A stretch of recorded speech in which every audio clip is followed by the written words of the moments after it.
Hello, my BMX nerd friends. Welcome back to another episode of Kanode Knows. Albert Mercado is somewhat of a living legend, in my opinion. I'd also consider him a friend of mine. We don't talk that much, but we've been friendly for at least over a decade, which is wild to think about. But he's been doing it for a long time, and his riding is incredible. He's one of those dudes that can do every single trick, but just decides on certain things to do and uses spots and thinks outside the box. And is low-key a boss behind the sheens too, with graphic design, helping out running OurBMX, and just a talented motherfucker all around. I enjoyed talking to him. We used a new software so that we could watch his Tiempo video and have it actually play back smoothly for you guys on YouTube. And then for those of you just listening, the conversation is okay anyway.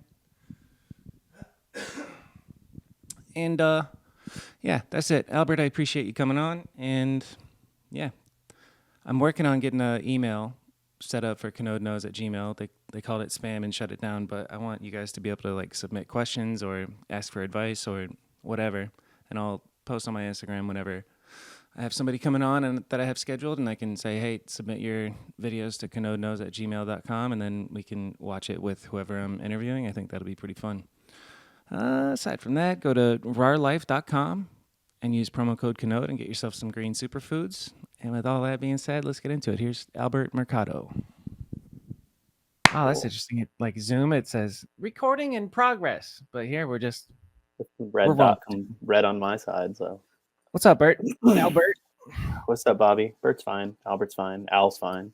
Any of the ones. Al works. What are you up to, dude? How's your day? How's your fine Thursday? It's going good. Just trying to navigate this new, I don't know if you're telling everyone's new streaming service with you. That's all.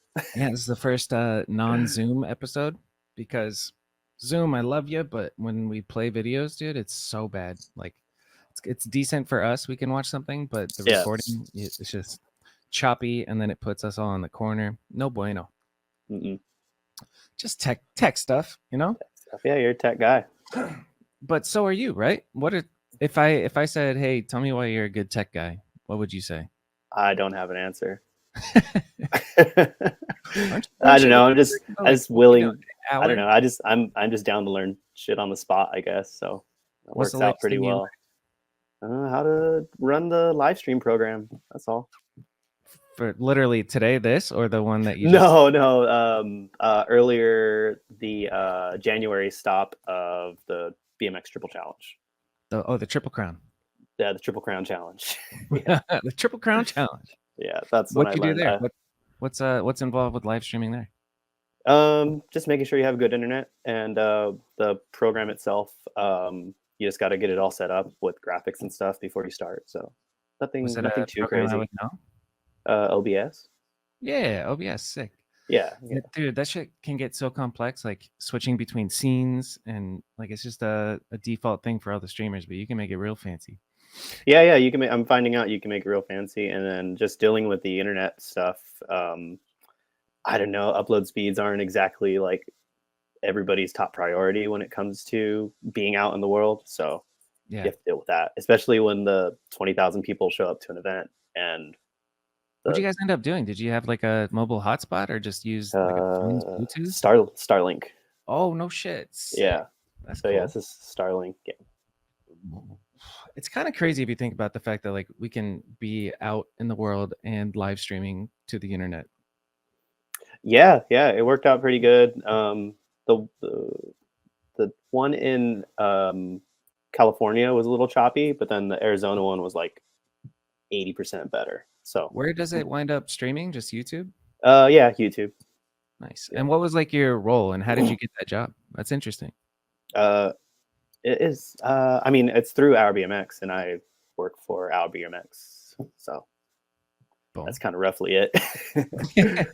Yeah, that's interesting. It's kind of crazy how much you guys do. OurBMX and Fudger and just all the.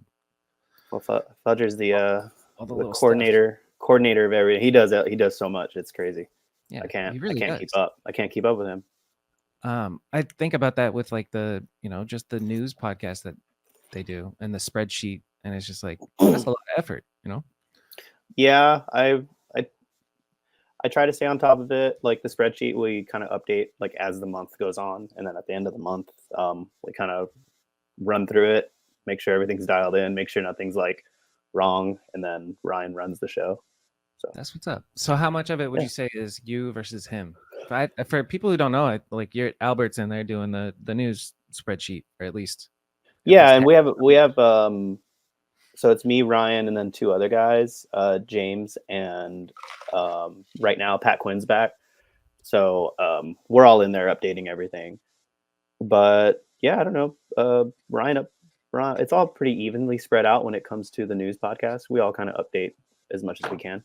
Yeah, and then I don't think one person talking about time codes. So you go through and you watch the videos and you pick like what. It's mostly like a editorial. Well, part of it's like an editorial thing. Like I run through it because Ryan will edit it, and I just kind of do a pass over it to make sure everything was dialed in, and then gets uploaded with. But then I'll put the time codes in. Time codes for YouTube, pretty much YouTube and the podcast. So when people watch it on YouTube, it has chapters, and then when people watch it through like the podcast app, it has chapters. Yeah, dude, that's tedious. But I think I'm talking about like when he pulls up a video, like that stuff. Oh yeah, no, that choose when the cool stuff happens. Yeah. I mean, that's just like kind of personal preference. Like whoever has watched the video and we're just like, oh yeah, he did like a cool nollie whip there. Throw the nollie whip there. So like, but then Ryan gets to choose, or whoever's Ryan or Dennis or whoever saw the video on like while they're recording will also just chime in on cool parts of the videos. Yeah, it's a pretty cool little system, dude. I loved it. I'm so happy to be part of it. It was pretty rad. How did you link up? You and Fudger and OurBMX, like you worked at Walmart. That I remember because it was legendary. Because like Bert just works at Walmart for how long? I did that for like 12 years, I believe. Sheesh. I worked at Walmart pretty much like 4 a.m. to noon, 4 a.m. to 1, and then I'd ride after. So pretty much my whole like, even turning pro and like riding wise, I was still working at Walmart. Like as most people know, a lot of pro riders have day jobs still. Yeah. So it's just, called it quits one day. Actually, I called it quits after COVID hit because like their rules started changing and they were kind of like all over the place, and they were kind of like moving the positions to something that I didn't like, because I mainly worked in the back room, and so they were kind of canceling out like a lot of the back room positions. So I just was like, okay, I guess I'm done. After 12 years, just peace. Did you have a job lined up, or like? No, I had a little bit of a savings and just kind of like, I don't know, kind of gambled. Hell yeah, I'd say it was a gamble. I think so too. I get to work more in bike riding, so, and then like BoxPalm does okay, and it was doing okay at the time of COVID. It's like I had a lot of time on my hands, so kind of dialed stuff in there. But it's sick. So tell me, like, after, were you doing BoxPalm? Shit, two separate questions. Well, hold on, BoxPalm. But like after you quit Walmart, and then how long until you kind of link up with Fudger / what was the thing that happened after Walmart? Pretty quick. Like I think within a couple months, I hit up Ryan about a project I had in mind. OurBMX Clips. I don't know if you watched that or followed that. Yeah, so we ended up canceling it because it became too much work. But at the beginning, I was like, hey, do you think there's a space in BMX for something like this to exist? Not within OurBMX, just in general. I just didn't want to put in effort. So I wanted to get his perspective, because we were friends, like outside of working together, we were friends. So I hit him up to just kind of gauge what he thought about it. And then he kind of snowballed it into like, yo, do you want to maybe do that for us? And we'll just run it with OurBMX title. And I was like, yeah. And then kind of came on with that. And I took on a couple other projects here and there. But prior to that, I was already doing like Nora Cup trophies and random graphic work for Fudger over the last couple years before that. So how'd you get into graphics? But also your mic is like rubbing on something. I don't know what it is. Oh. But even when you were just talking right there, it was like. I think I move a lot when I talk. Yeah. Can I hear it? Yeah, I think so. I don't know. Do you want to hear it without? Yeah, let's hear it without. Say something again. Hold on. How's that sound? Different, but it's not rubbing. I don't think. What? Okay, What I was have that? like a. I think this was rubbing on my hoodie. That's probably it. Unless I hear it again, and then it's just something else. Whatever. Who cares? 8 minutes in, I'll edit this out. Yeah, I'm trying to like hear it too. And I still hear it. Um, keep talking. Tell me a story. Where was I?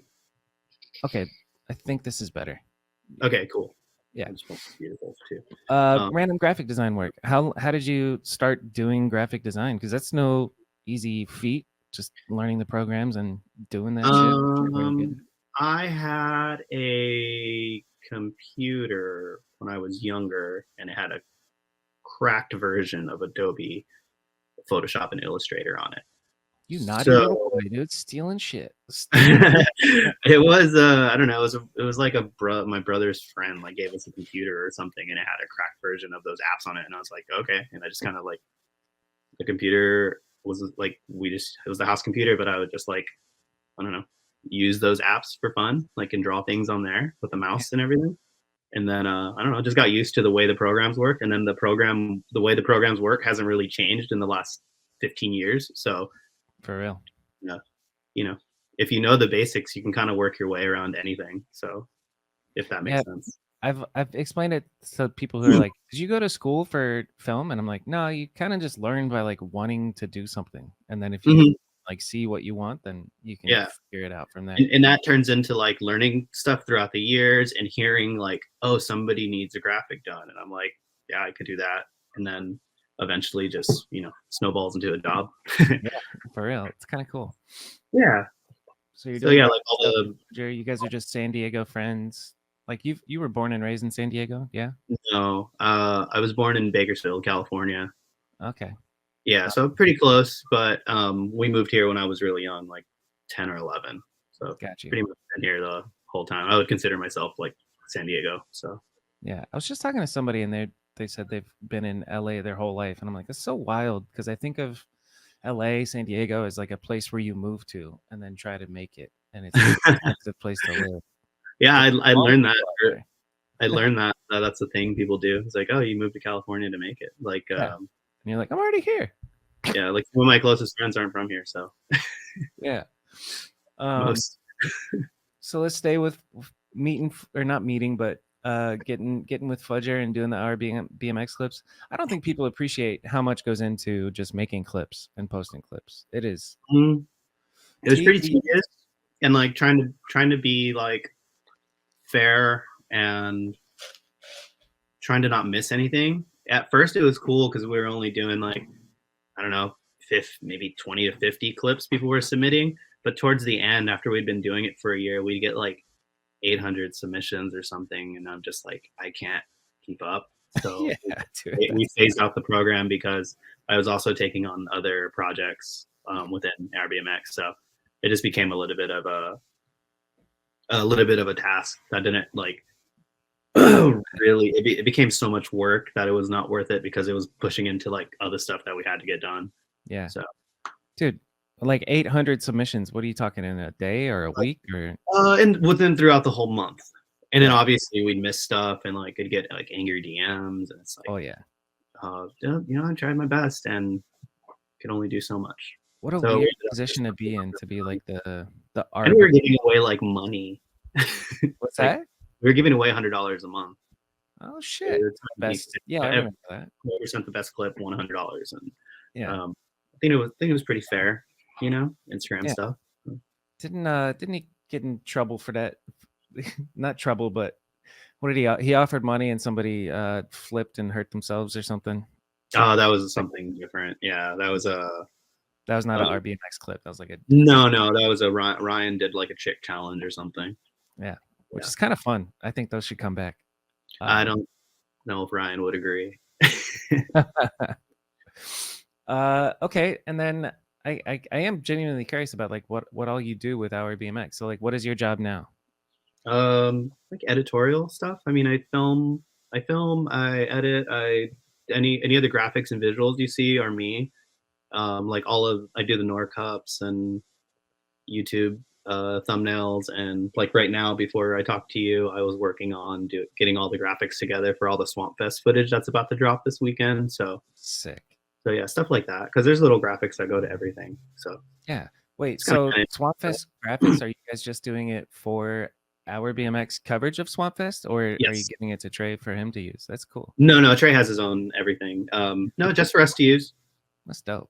I'll make like every event gets its own little graphic to lead into the next event. So Yeah, just that's little great. things, little visual things like that help kind of assist the coverage. How big is like our as an organization? Just you and Fudger? Is there another kind of full timer? Editorial is just me and Fudger, and then or Fudger would commission out stuff that he needs done that we couldn't handle, and then we have somebody that posts on the Instagram. That's primarily James, and then Pat Quinn primarily posts on the website. Nice. So just four of us. What does editorial mean? You said Oh, what the hell is that? I kind of it's get like it. managing and handling like what goes out, like videos, like original content and stuff like that. So like there's a calendar with like what videos are going up and like stuff like that.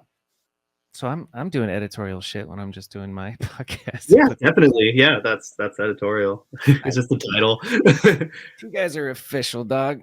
Yeah. Try my best. How's biking been? Let's talk about bikes, huh? It's a BMX podcast.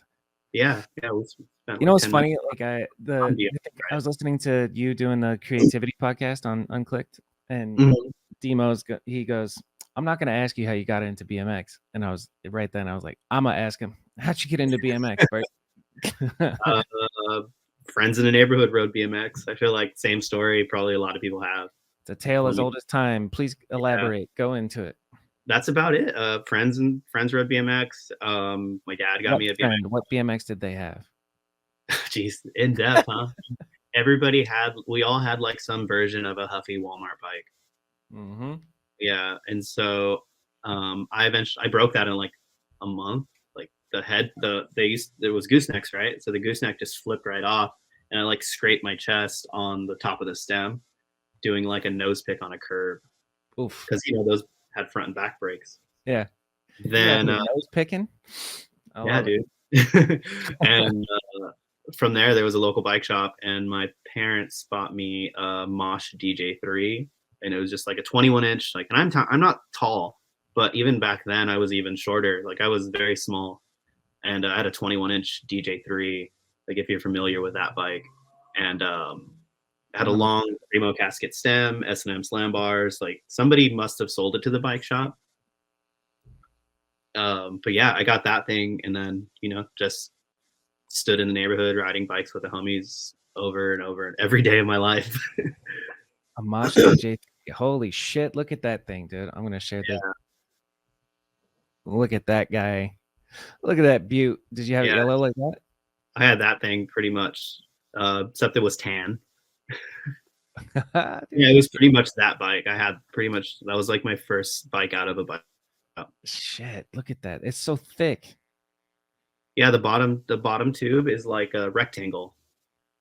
It's wild to think about the old bikes, dude. Like everything was so different. 48 spokes, the fucking dinner plate sprocket. Mm-hmm. Yikes. What did you first get into, like trick wise? Flyouts. What was it? Flyouts. You just I remember you were talking about you liked going high or getting air when you were getting into it. Yeah, just grinds and airing stuff. Nothing. Did you learn to do a trick out of flyout first or 180 first? I feel like everybody's first trick is 180. Tricked out of flyouts first. What was do you remember the first one? No handers. Hell yeah. No handers, X-ups pretty much. Yeah. But they were like tiny. It wasn't like I'm out sending big ass no handers. What year would you say this is? How long have you been biking? I've been biking for 21 years. Long time. Yeah, that is a long time. And yeah, I mean, I'm 37. Like I'm 37. That was my next question. How old are you? Yeah, I'm 37. Do you remember videos when you were that age? Like first kind of influence of outside of the neighborhood shit? Outside of the neighborhood, my first type of influential writing was like animal videos, and I was just talking to somebody about it. It was Animal and Criminal Mischief, the Sick. Little Devil video. Yeah. Yeah, Those are fantastic. Which animal one? Probably just the first animal video? I don't remember. It's a good question. Or Can I Eat? Or all the dude, Can I Eat like changed so many lives. It's I think crazy. I think Can I Eat was more impactful. I remember Can I Eat, and Yeah. the UK videos, we had those too when those came out. Tomorrow We Work, and the one before that, Yeah. Voices. Voices. Yeah. Yeah, me and my friends had those on repeat constantly. Same, dude. That's Yeah, awesome. I think we had a pretty similar upbringing, like as far as because you're closer to the West Coast, about what we were able to acquire as like Yeah. a general area when it comes to BMX footage. Yeah. Man, So like, that was the age where it was like just getting on the internet. Like it was new. yeah, Look it up on. It wasn't even YouTube. It was a Google video. yeah, it was Google. We watched a Google video. My friend had a copy of Voices. I don't know how, who, what, where, why. That's awesome. A copy of Voices. When did, I guess this is jumping forward a lot, but when did Give D become a thing? That's a good And question. am I tripping, or were you in Give D? Yeah, I was with those dudes. Yeah. Okay. With Wong and Kyle and Alex Bermudez and all those dudes. Yeah. How'd you meet fucking Kyle and Wong? God damn. Josh Hayes. I had a friend named Josh Hayes. I don't know if you met him or not, but he was an SD BMX rider. His dad was a skater, so he like knew all the spots. Like his dad was like an 80s pool skater, and he kind of knew everything about like what to ride and where to ride and the lifestyle and everything. So he'd take us to skate parks all the time. And I started going to Claremont with him, and I met Wong, and through Wong I met Kyle, and then you know the story from there. The rest of history. Do I know the story from there? I don't, and you got to tell me. Like you do. Well, enlighten me again, dude. Tell me the story.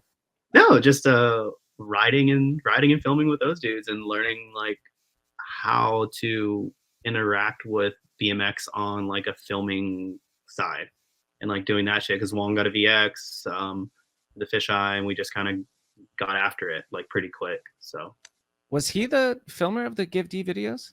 Oh yeah. Him and Kyle would film and edit pretty much. Fuck yeah. Yeah. Dude, that's so weird to think about because like I've known about Give D forever. Those videos were incredible and I always sweated them, but I never really thought about like who made them. And I never literally until just now, it's like Wong and Kyle. Oh, duh, that's awesome. Yeah, we would weigh in on like what they would do, of course, like, but it was pretty much like Wong just fucking hacking away, killing it. Yeah. Maybe we can watch a Give D video. So the reason we switched softwares is so we could watch videos. So we might as well watch a Give D. Let's see. I'll go to YouTube. Yeah, dude. So for people who don't know about Give D, let's give them some Give D. Yeah, friends. Is this fun to watch? Damn, 540,000 views. Let's go. I don't even know who uploaded that one. Yeah, it's just some Cali BMX 90. That's amazing. Yeah. Yeah, dude. Let's go. It's like early history of us riding. Yeah. I remember this big time. It's like when everybody started transitioning to like dudes getting sponsored, people like falling out of riding, and like that. It's when it was like, getting serious. Not really, but you know what I'm saying. Yeah. You're like, it's either you stick with it and then, you're doing this type of shit, or you get a girl or get a car and girlfriends and something like that. Yeah.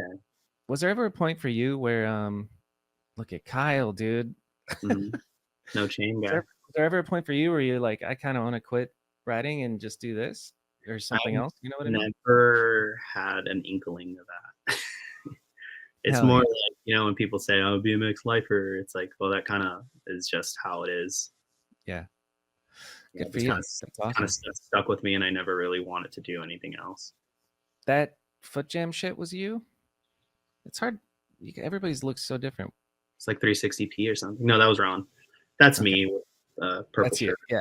That spot's wild. I went out there for BMX day and the Chicano Bert. cholos. Yeah, Yeah. the like gangster Mexicans were like guarding, making sure not nobody. Is that? Yeah, that area, you got to be respectful to it, and I think there was some people not being respectful, so some Yeah, dudes were out there just trying to make sure. there was some beef going.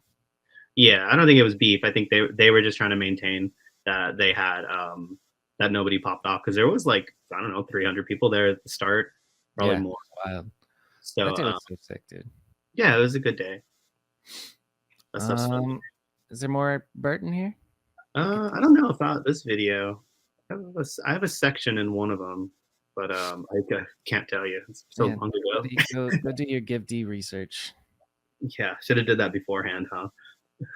Yeah, yeah, it's fine. So I mean, since we're at it, let's get right into Tiempo. Tempo. Did you see the text that just popped up? No. Okay, cool. Just making sure. I think I'm seeing like the actual, like what it would look like. Right. Okay. All right. Actually, you know what? Pause. Freaking timeout.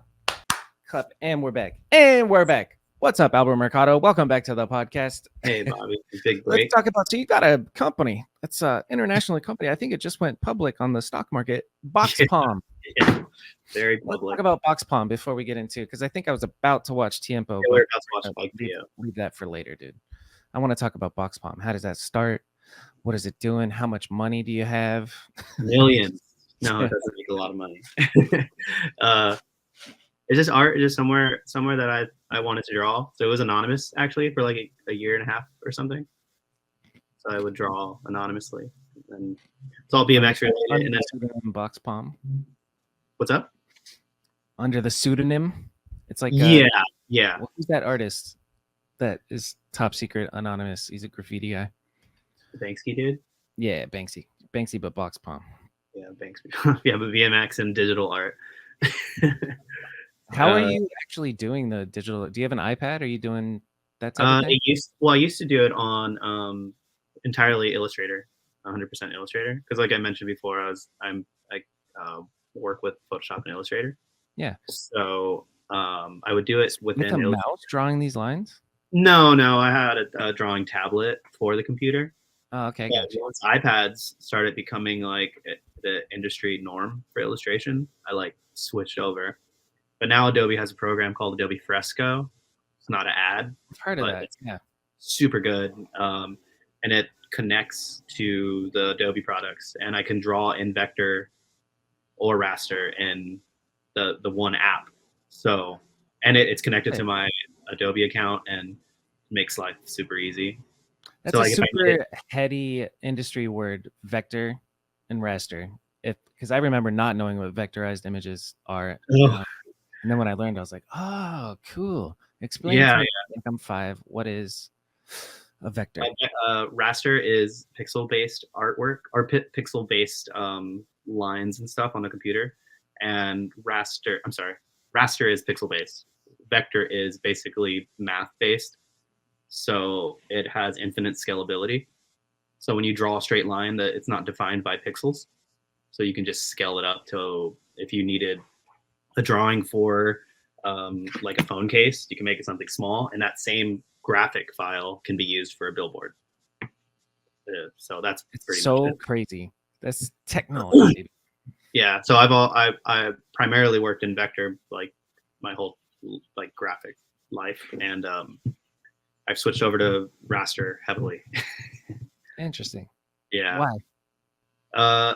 Just because deliverables, a lot of people that I'm doing work for want deliverables in like a lower scale. So I'm wasting my time doing like vector art. And then when people want vector art, I could just do it in vector art. So yeah, it's usually like specific. Depends on what the deliverable is. Like, I'm sure it's the same for video. Like you could deliver in 1080 if you want. If you don't want to care about all the Ks. Yeah, most like talking head or social media content, I'm not using 4K. We don't need to go up there. Yeah, it gets downscaled anyway. Yeah, big time. BoxPalm is cool. Like I remember Traditional. first seeing it and not knowing who it was, and then learned it was you. I was like, ah, sick. Yeah, dude, it's fun. I think I try to keep it more family oriented. I don't touch too much on much else because I do have a daughter and she enjoys the artwork, and I have friends with kids that enjoy the artwork, and so ultimately I'm just kind of like making family friendly bicycle related art. So Yeah, just it's kind wholesome content. I love it. of I'm wholesome, here for the wholesomeness. wholesome as you can be with art. How So old is BoxPalm? it's old. It's because I did it for so long anonymous. It's 2017. Wow. Yeah, it Yeah. started 2017. On paper, it is 2023. On paper, it's 2023. Yeah, Oh, what do you mean? What are you saying? like tax purposes. Oh, You cut that. how does how do I support if I wanted to do something? Currently, I don't have much going on. I think I have some valve caps on. But again, it's just one of those things where there's infinite stuff in the pipeline, but it's all on just completing projects and stuff. So Yeah, I'm sure you know, just having ideas versus like what you have time to complete. right.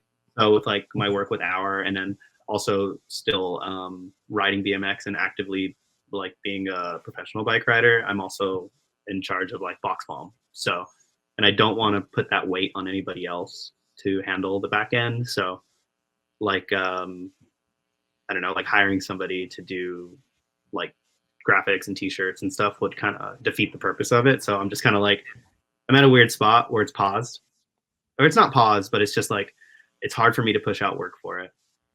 Understandable. It's Yeah. your baby, you know. I don't think it should Yeah, be. and I have a family. So Yeah, and not to mention, I have a family. yeah. Like I'm looking at your little BoxPalm store. Are Oh yeah, these yeah. That's sold out right now. what's it called? Print to order? Uh, Drop no, I shipping? don't do. I haven't done drop shipping, and that's just a personal choice. I hear it's good. I actually got hit up by a company that wanted to do drop shipping for BoxPalm recently, so I wanted to look into that to see how that can go. I did it, but I it just doesn't feel like real life. They order Yeah, something. I like the Yeah, tangibility of getting a shirt, or like being able to have product on hand is also very fulfilling. So yeah. I don't know. Sort of hybrid system might be ideal. The hybrid system can work. Chris Piasek, he's an illustrator that is a BMXer, and he has a hybrid kind of thing. He has like a normal shop, and then he also has a separate shop through Huh. like a dropship company. So Yeah, that could work. I don't know. it's pretty cool. Tech You talk. mentioned your family. Tell me about your family. I don't. I have a 5.5-year-old daughter, and my partner Stephanie. We just that's it. That's our small little family. That's all you need. That's a great family. Yeah, dude, it's great. I love being a dad, and she loves it's cool. It's just rewarding. Like being a father is rewarding. So I love it. Boom. Fuck. Almost 6 years old of almost 6 years of being a dad. What's the biggest lesson you've learned in your daughter? Being a positive role model, I think, like modeling myself in a way to kind of let her see how to act appropriately in certain situations and stuff like that. So Nice. yeah, Yeah, you have an audience, and your audience is gonna be probably mimicking the things you do later on in life. yeah. So I have one follower. Yeah, you do have one follower, dude. Yeah. That's awesome. Oh shit, that's cool. Um, okay, BoxPalm family.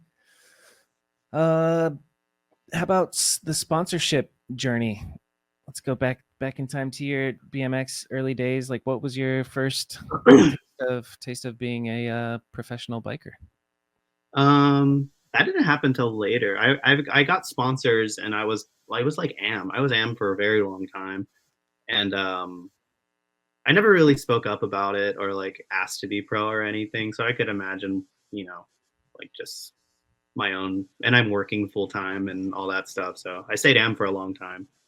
But yeah, Bro. What was your well? Stick with AM for a second. Like, what was your first AM sponsor, and how did you get it? Um, I rode. Hold on. First AM sponsor. That one's hard. I have such a bad memory for this stuff. That one's hard. I have so many sponsors, I can't remember. No. That's another thing. I didn't jump. I didn't like go from sponsor to sponsor. Like I kind of pretty loyal when it comes to all that stuff. I'm really happy with people that support me. Yeah. Um, I think the first major thing, like major aside from anything, was I rode for Mosh. Like Damn, when that's Mosh was gangster. around. Yeah, Eddie Cleveland actually put me on Mosh and Low Tech Damn. back in the day. So that was super sick of him. Super nice dude. And that I think the Mosh thing kind of fizzled out. And then I went to Kink and Shadow, were like my primary sponsors for a very long time. Hell yeah. Kink is super OG. I love Kink. Yeah, Um, yeah. what was that like? What was getting on Kink? Like, is there? I was googling right now looking for a mosh video. No. I think there was like Mosh things, but like I think I was on Kink. I think I was on Kink and Mosh at the same time, if I remember correctly, for like a short period, and then I got on Shadow because the Mosh thing went away. Yeah. But like Mosh Who itself. connected you with Kink? Um, Sorry to interrupt. I no, feel no, like no. Casey Badger and Ryan Schur. sick. Yeah. So Casey and Ryan hooked me up with both brands. So Schur hooked me up with Shadow, and Casey hooked me up with Kink. That's dope. I think Yeah. if somebody's listening and they're like a young kid, like they're wondering, like, how do you meet the right people? You know, like what I know. I would imagine it wasn't like an intentional thing for you. You're not going out there just trying to get sponsored. You're just having fun riding bikes and meeting people. But what was it like meeting Casey, meeting Schur, meeting Eddie Cleveland, getting put on by him? Like, what led up to all that shit? You know what I mean? Dudes I idolized, like liking what I do was pretty cool. Pretty Like awesome. back in the day. Yeah. But yeah, that's just that's a tough one because in the moment, you don't think much of it. I'm just like, yo, thanks for the hookup. Like I admittedly like sometimes put less emotion into those situations, but looking back, I'm like, man, I could have been different, you know. So yeah, so right now, looking back, I think it's pretty sick that they went out of their way to like put me on. Yeah. And how are you like? What situations are you in where you meet these people? Are you just at skate parks? Are Yeah, you just out in the riding streets skate with other parks. homies? A lot of it went with like the Give D dudes. Like I'm traveling. We're going to Arizona. We're going to Vegas. We're going to like the Southwest. We're in the Southwest. Yeah. So and Schur was living in San Diego for a short period of time. Like when I got into the BMX scene, I think he shortly moved out of San Diego to like Florida to start like Sabrosa and stuff.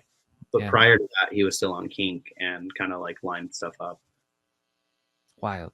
It's wild to think about Schur living anywhere but Orlando right now. But it's been so long. Florida man. Yeah, he's Florida man. Yeah. It's cool. It just happens. You know, it's not like you're trying to. Like, what I'm getting at is like the question on here is often like, what advice do you have for kids? And it's just I thought think that was interesting. I think now looking at it, the way I went about it is I didn't go about it in a way, but I do think that chasing the dream of being like a professional rider, it can be different. Like my way was just kind of like stumbled into it, and I loved riding BMX, and I just kind of went with it. But I think I didn't start taking it seriously until my later years, probably until I turned pro for Kink. When was that? I was 20. I didn't turn pro until I was like 27 or 28. So you've been pro for almost a decade, dude. Almost, yeah. Almost. Yeah. That's sick. Yeah, and I think I was only pro for Kink for a few years. They didn't renew my contract after a few years, and then transitioned over to GT. Then I've been on GT since 2008, 17 or 18. I thought you were about to say 2008. I was like, I think we were teammates then. Dude. No. Yeah, you were GT. I was GT, baby. But I am curious about like the conversation and the expectations when it goes from being AM to pro. Who at Kink when you went from AM to pro? What was that conversation like? What was that contract like? What's it like to It go from AM? wasn't. It wasn't really. I think I want to say Jay didn't even think I wanted to be pro, because when he asked me, he was like, "Is this something you want to do?" And he randomly asked me one night when we were in, I think, at Texas Toast, Yeah, and I was like, he's like, hypothetically, would you like to be a "Yeah, professional?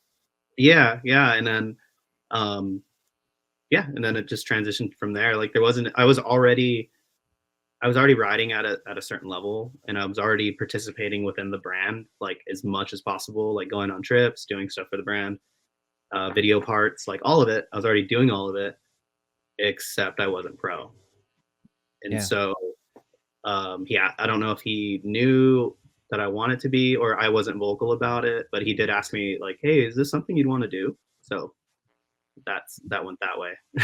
So what'd you It say? wasn't any like it was kind of interesting. It wasn't any big celebration. Like I was hyped, I was stoked. But yeah, he just kind of casually brought it up. And so that you just start getting a paycheck. There's no expectations on like you need a video Um, part per no, year. Kink was pretty chill about it all. No expectations. No like things to meet. That's wild. That's cool. You just Nothing. keep doing your thing, you know? Yeah, because I was already doing the thing, and there was Yeah. no like I wasn't lacking in any situational like as far as being a professional bike rider. I wasn't doing anything that needed. Or I mean, there's always improvements, right? But on Right. their end, they didn't think I needed to be doing more. That's dope. Yeah. And So. this is kind of I imagine it's got to be I don't know. I think each company's probably different. And Kink is Mhm, BMX as fuck, so they're just like, we know you, we love you, you're pro, you know. mhm. Um, but there's got to be some where it's like, okay, you got to do an Instagram post this many times per week or whatever. You know what Yeah, I'm talking about? GT's like that. Yeah. Um, So like the GT contract is different than the King contract. yeah, will you tell me about it? I think you. Yeah, briefly, Yeah. it's pretty much like you said, like a couple Instagram posts. Make sure to tag GT, use GT hashtags, but nothing too wild. GT is like surprisingly chill about what I do, and contractually, so it's been nice. Dope. What Yeah, does GT stand for? Gary Turner. Hey, You almost. know, you were Yeah. No. there. Yeah. You and Ballman um, know. Fuck yeah, me and Ballman. No, dude, that was Yeah. so wild. The weird chapter, but they took me to Australia for my first ever trip. So Yeah, that's it. Who are you on the trip with? Justin Cosman and a bunch of dudes that I honestly can't recall. Colin was a park rider. Dave Dillaward is who he stayed with because he was on Yeah, GT. Rob Wise was not on the team yet. And then, yeah, I'm sorry, boys, if you're listening, but I you're the don't. street dude, right? Like Yeah, I was Jeremiah. pretty much there. Yeah, Jeremiah was after me too. Like it was, Oh, okay, okay. they did this weird thing called the GT Project and just sponsored Hmm. a bunch of like they went on Vital BMX, I think, and had a contest, and then a bunch of park riders kind of won the video contest, and then Chuck, the TM at the time, was scrolling through the losers and then saw my video and was like, "This kid's got style or whatever," and was like, "Cool," and then put me on, and it's a trip to think And back. Ballman had the same story, or No, Ballman was through me. I was like, okay. "Ballman's the shit. Let's get Ballman on," so, and Hmm. I love Ballman. Um, Yeah, Ballman's great. anyway, enough about me. Back to you.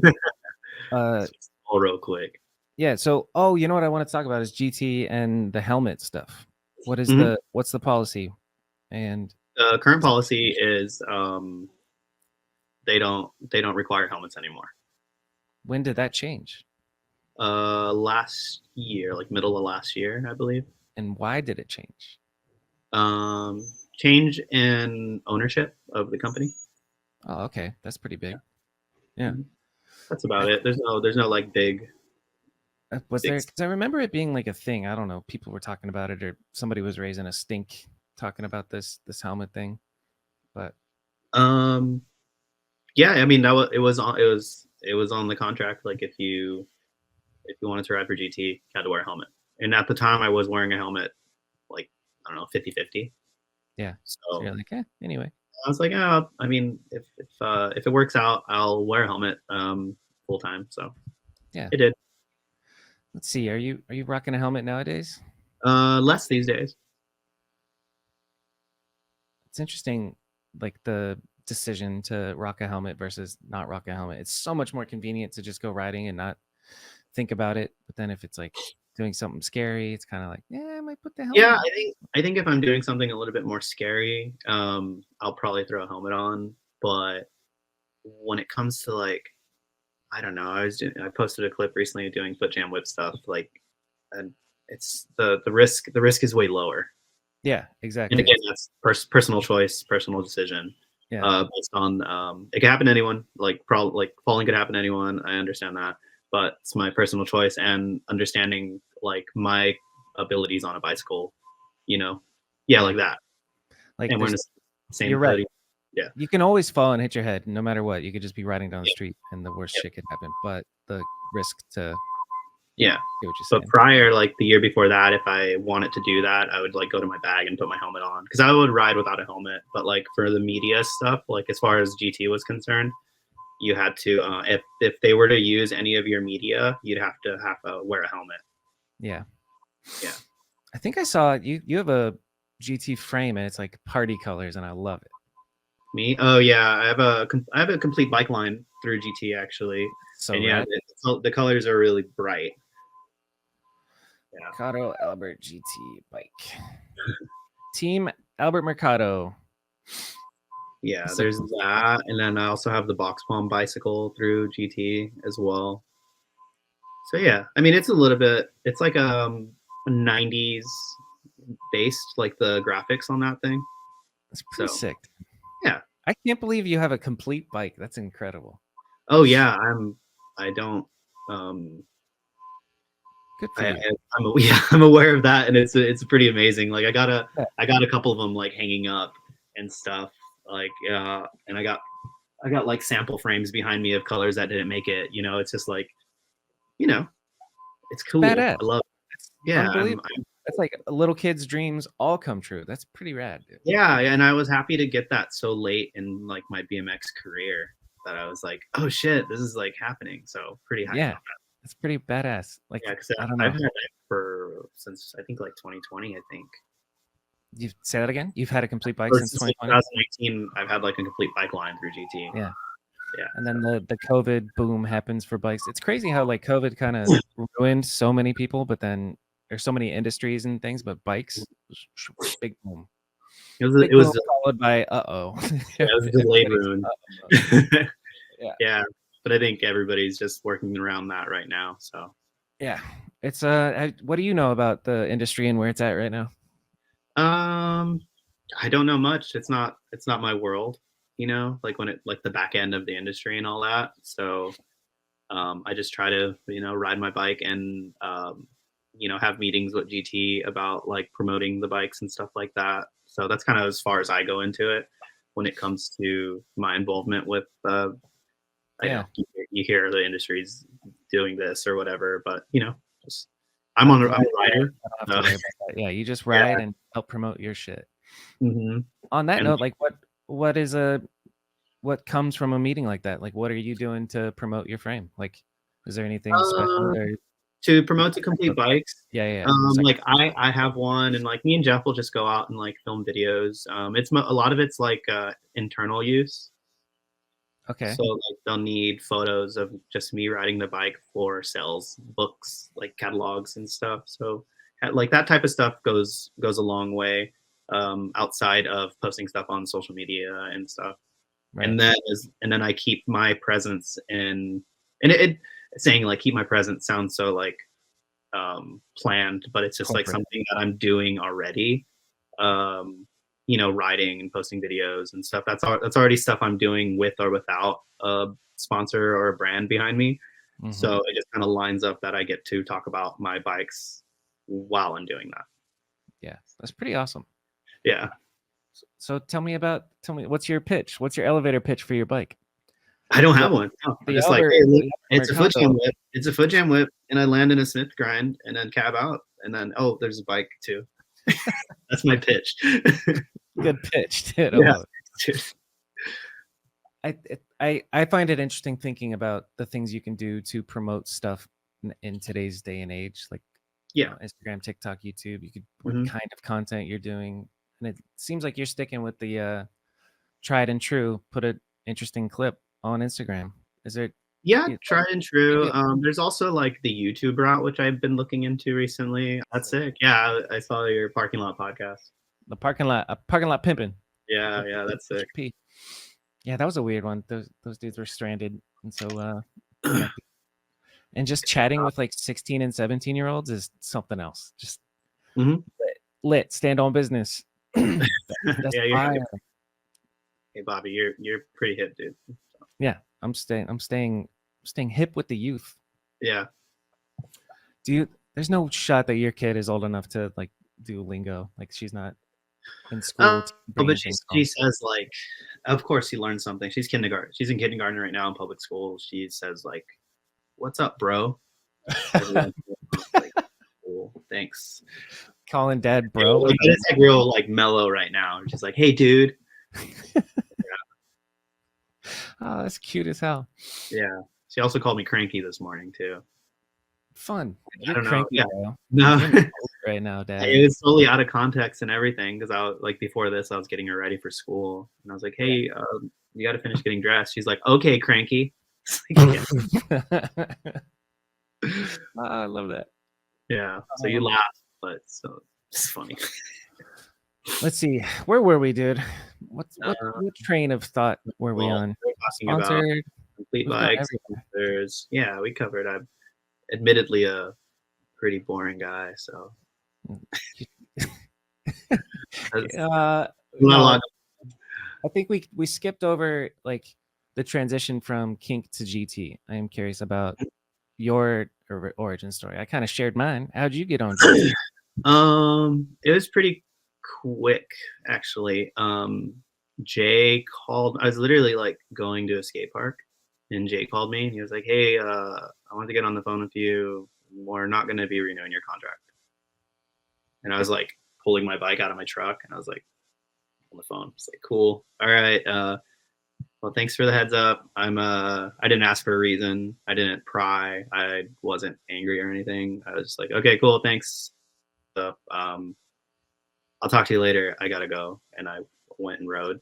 And I just kind of like put it in my head, like, oh, like I, that shit's gonna happen. But I Yeah. believe I was only contracted for 2 years, which was kind of a bummer because I was like so long. So it was kind of like, uh, I was bummed about that. That was the only reason I was bummed. Yeah. But And pro.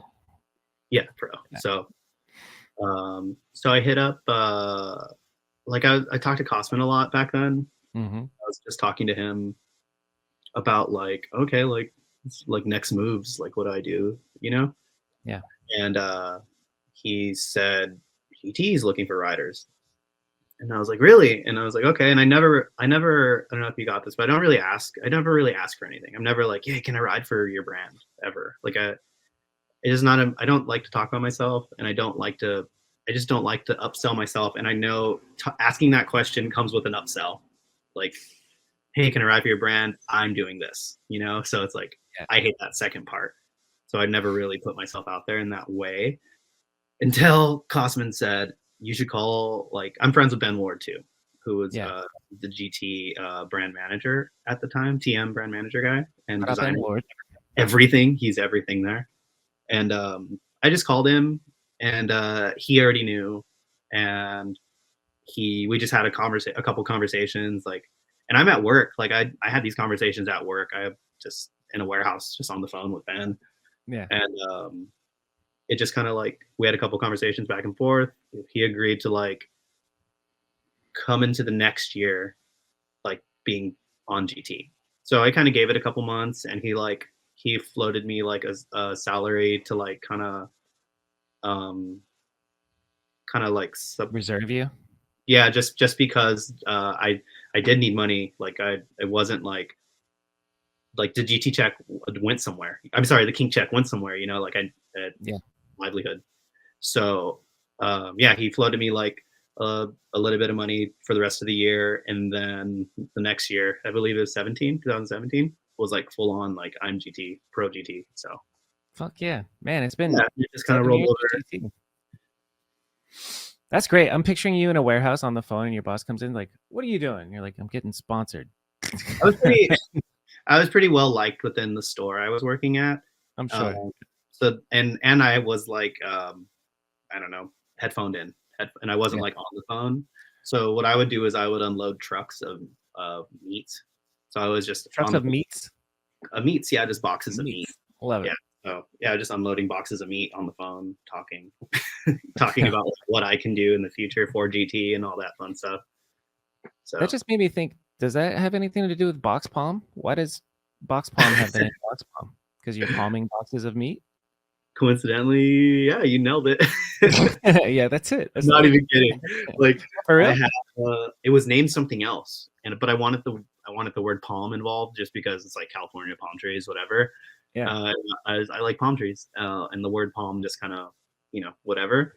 And it was called wizard palm, but I like quickly realized I was really bad at drawing like mystical wizards and shit. So I was like, I just couldn't think of something else to call it. So I just was carrying a box one day and I was like, I'll do that. And I did that and I never looked back. It's fucking I brilliant. wish there was like a way cooler story to that situation, but it was like, yeah, it was just another situation where I'm 12 years at a fucking warehouse and I'm holding a box and I'm like, oh, box. Yeah. And then, Oh, box. yeah. And then from there came this guy. So, There he is. yeah. He like Iconic, sits on dude. like a sitter. It's perfect. Arms falling off. Is it a piggy bank? You just drop all your money? It's a piggy bank. There's other 3D printed guys in there. It legitimately is a piggy bank. I was kind of joking, but it is. Huh? Yeah, it is a piggy bank. Yeah, that's dope. A friend of mine, friend of a friend, 3D prints, and he made me some cool stuff. So Yeah, hopefully I can make some stuff like this year. Yeah, So I love it. Might use that for the thumbnail. holding up the character. There's a bigger one. That's not a piggy bank. So yeah, this guy.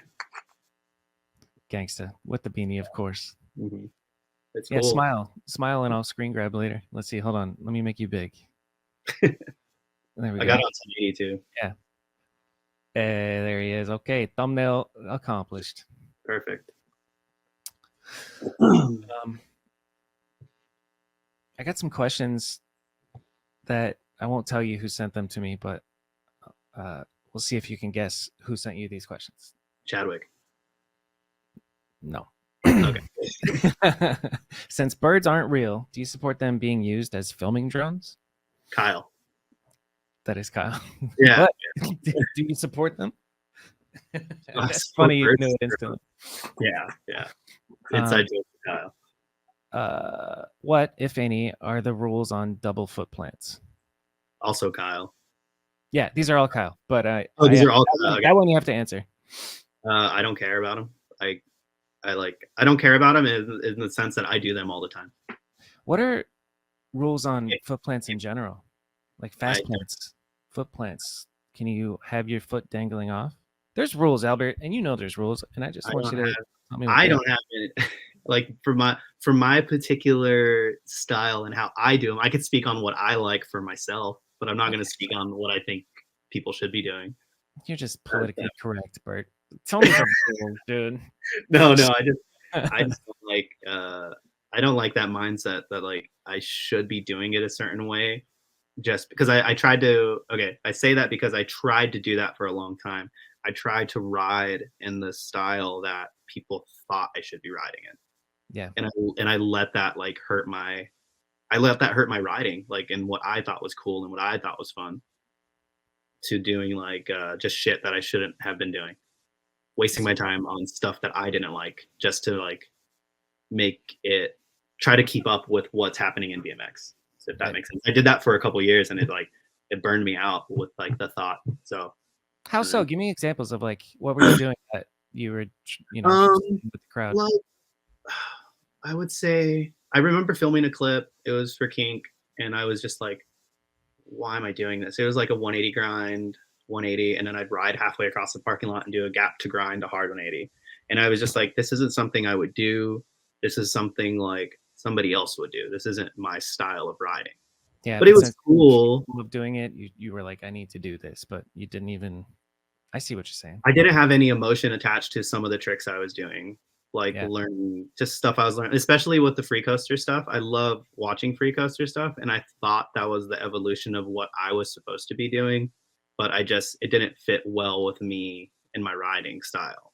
yeah, Which there's interesting. nothing against it, but I was learning. I was like beating myself up learning backwards manuals, and I was like, I have no like emotional connection to wanting to do this.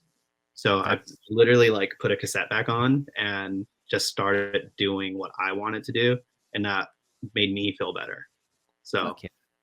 Can yeah, you fake manual on a cassette? uh, yeah, a couple parking spaces, but just fakie manuals in general like aren't my thing. Um, yeah, They're backwards hard. manuals and stuff. I Yeah. could do one solid back crank, like if I needed to do Yeah. it for something, or if I was like, oh, this Talking would oh, fit like a backlash thing. What do you call it? Do you back. call like a 180 backwards manual, 180 half cab out? That I've called a backlash, right? That's a backlash. Yeah, backlash. I said it 180 backwards manual 180. I no, you didn't say that. I said Okay. that. But Yeah. when I asked you if you can fake manual, I'm thinking you're already going backwards. Like you 180 Oh, a no, I little can't. bit and then just No, straight up backwards manual. nope.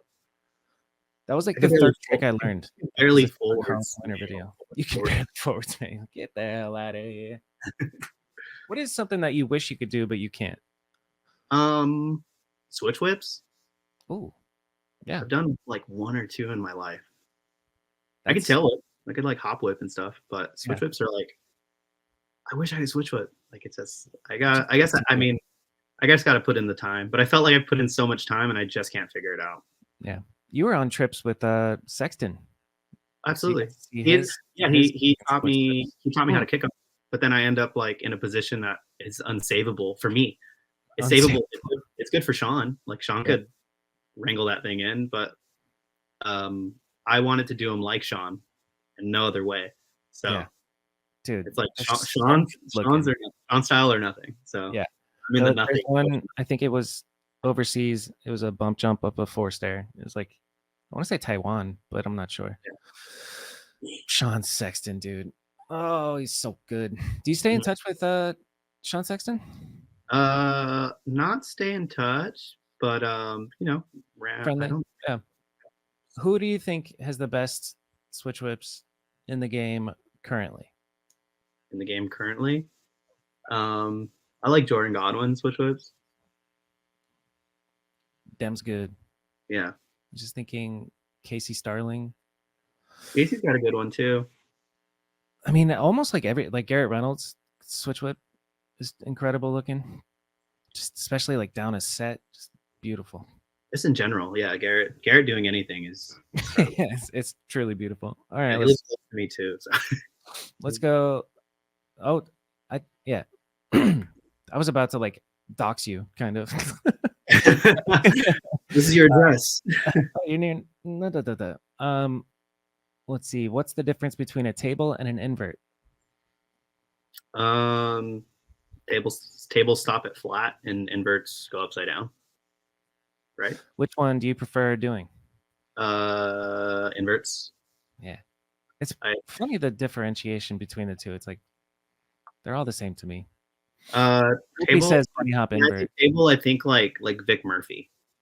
Yeah, Very old school, like very flat, or like I don't know, like an invert would be more like I don't know, touching your shoulder, like kind of your bike is kind of upside down back here, like a Chris Doyle or something. That's more like an invert. When you and Ballman are together, are you just bunny hop inverting around the parking lot? Yeah, probably. We did go on lots of trips together. Both touch your shoulders with your tires, like bunny hop. It's so wild. It's like a party trick. Like it is. It's a party. I mean, it works in real world situations too. Like if I needed to do like, I think one day I did like a Pegs Hard 180 invert, and like Conway was like, "You can do that shit." Like, oh, yeah, I do. I do the inverts a lot, so it's just something that stuck with me, and I just make sure I could still do them. Like no matter how weird my knee feels, I'll still try to do an invert. So it's got to be a good feeling trick when you buzz one on your shoulder. Like And Yeah, just keeping your knees together, dude, that was my biggest struggle. Like I could get the bike flat, almost even more than flat, yeah. but my knees are out like this. Uh, Maybe when we yeah. ride, you can You show kind me of the throw your ways. knees over and then twist your hips, and the bike will work like a hinge. Yeah, maybe I go try that shit today, dude. Maybe I go try and tabletop Makes you today. wanna, That's like honestly makes me want to ride more than like thinking about doing a Smith to hard 180 or whatever. yeah. Did you ever try to ride your bike when it was built upside down in Texas? No, they actually sent me. Kyle sent me that photo the other day. Can I send photos to the chat? Yeah, send it to. Yeah, I can just screen share. I can screen share all of my text messages. That'll be cool. What can I do? We'll just get the photo up. Like that's wild. Who built your bike upside down? I believe the scenario when I flew to Texas and I asked them, like, big mistake. Asked my friends to take my bike to Texas for me, and when I went That's to a pick big it up, mistake. that's what it looked like. Share screen, window. Boom! Look at this guy. Yeah, when I Um, that was the last Texas toast, I believe. So I left. I was upset, and I was like, I saw it, and I was like looking for my bike because they were like, find it, and I went and looked for it, and I was like, no fucking way. So I left to Toast. I just went to Toast without a bike, and they cleaned it up for me and brought it to me. Nice. They probably felt bad. I don't know how they felt, but Yeah. I'm sure they thought it was funny. It's pretty funny. It's pretty funny now. Now I look back and I'm like, that's pretty funny. But I think I was on my way to Toast to practice for Toast. Yeah. And I was like, fuck. Not now for the 'Cause I'm jokes. in, like, I'm riding the event. I need to be in the event. And then I ended up rolling my ankle anyway, and I didn't get to ride the event. Oh hell, dude! Texas Toast was a good event. Yeah, absolutely. Swamp Fest is kind of carrying the torch for that. What's been your favorite event that you've been to in your freaking 75-year biking career? It's been a long biking career. Pro or not, it's been a long biking career. Yeah. That is a good question. Being like I go film Battle of Hastings with just being there. Those are really cool.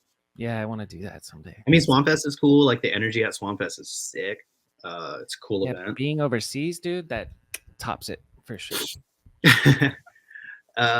It just depends, like the energy the event you're at brings. And it's like I like the BMX days too. A little biased, like we throw those, so but those are really fun too. I think there's not a ton of BMX events going on, but like I think Swamp Fest and Battle of Hastings they're really high energy and super fun to be at. Fuck yeah, man. Yeah, that's bucket list. Battle of Hastings. Go this year. They're doing it this year. What month is it in? And what month is BMX Day too?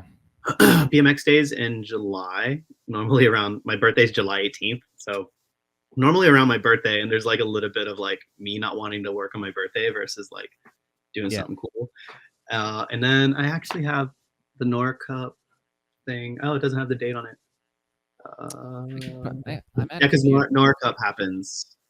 I'm pretty sure it's in September, somewhere around September. You're right. September 8th to 10th. Yeah. Was when it was last year. Okay, I mean, that's not out of the realm of possibilities. Yeah, dude. Just cruise through. We might be able to cruise. Camera.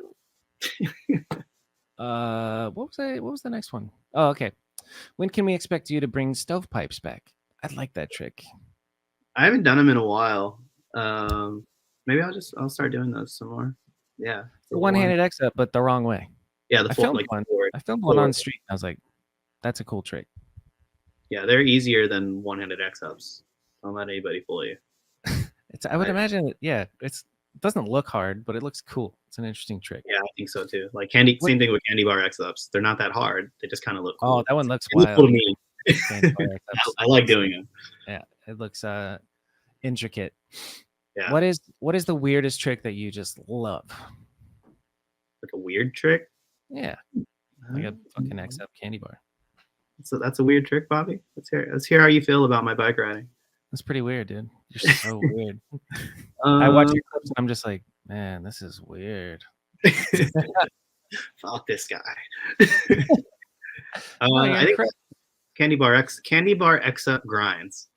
They're uncomfortably satisfying. Feeble pegs. No, double peg. X up double peg candy bar. Yeah. Sheesh. And where can I see one of those? Have you posted one recently? Not Is there one in recent. your Tiempo part?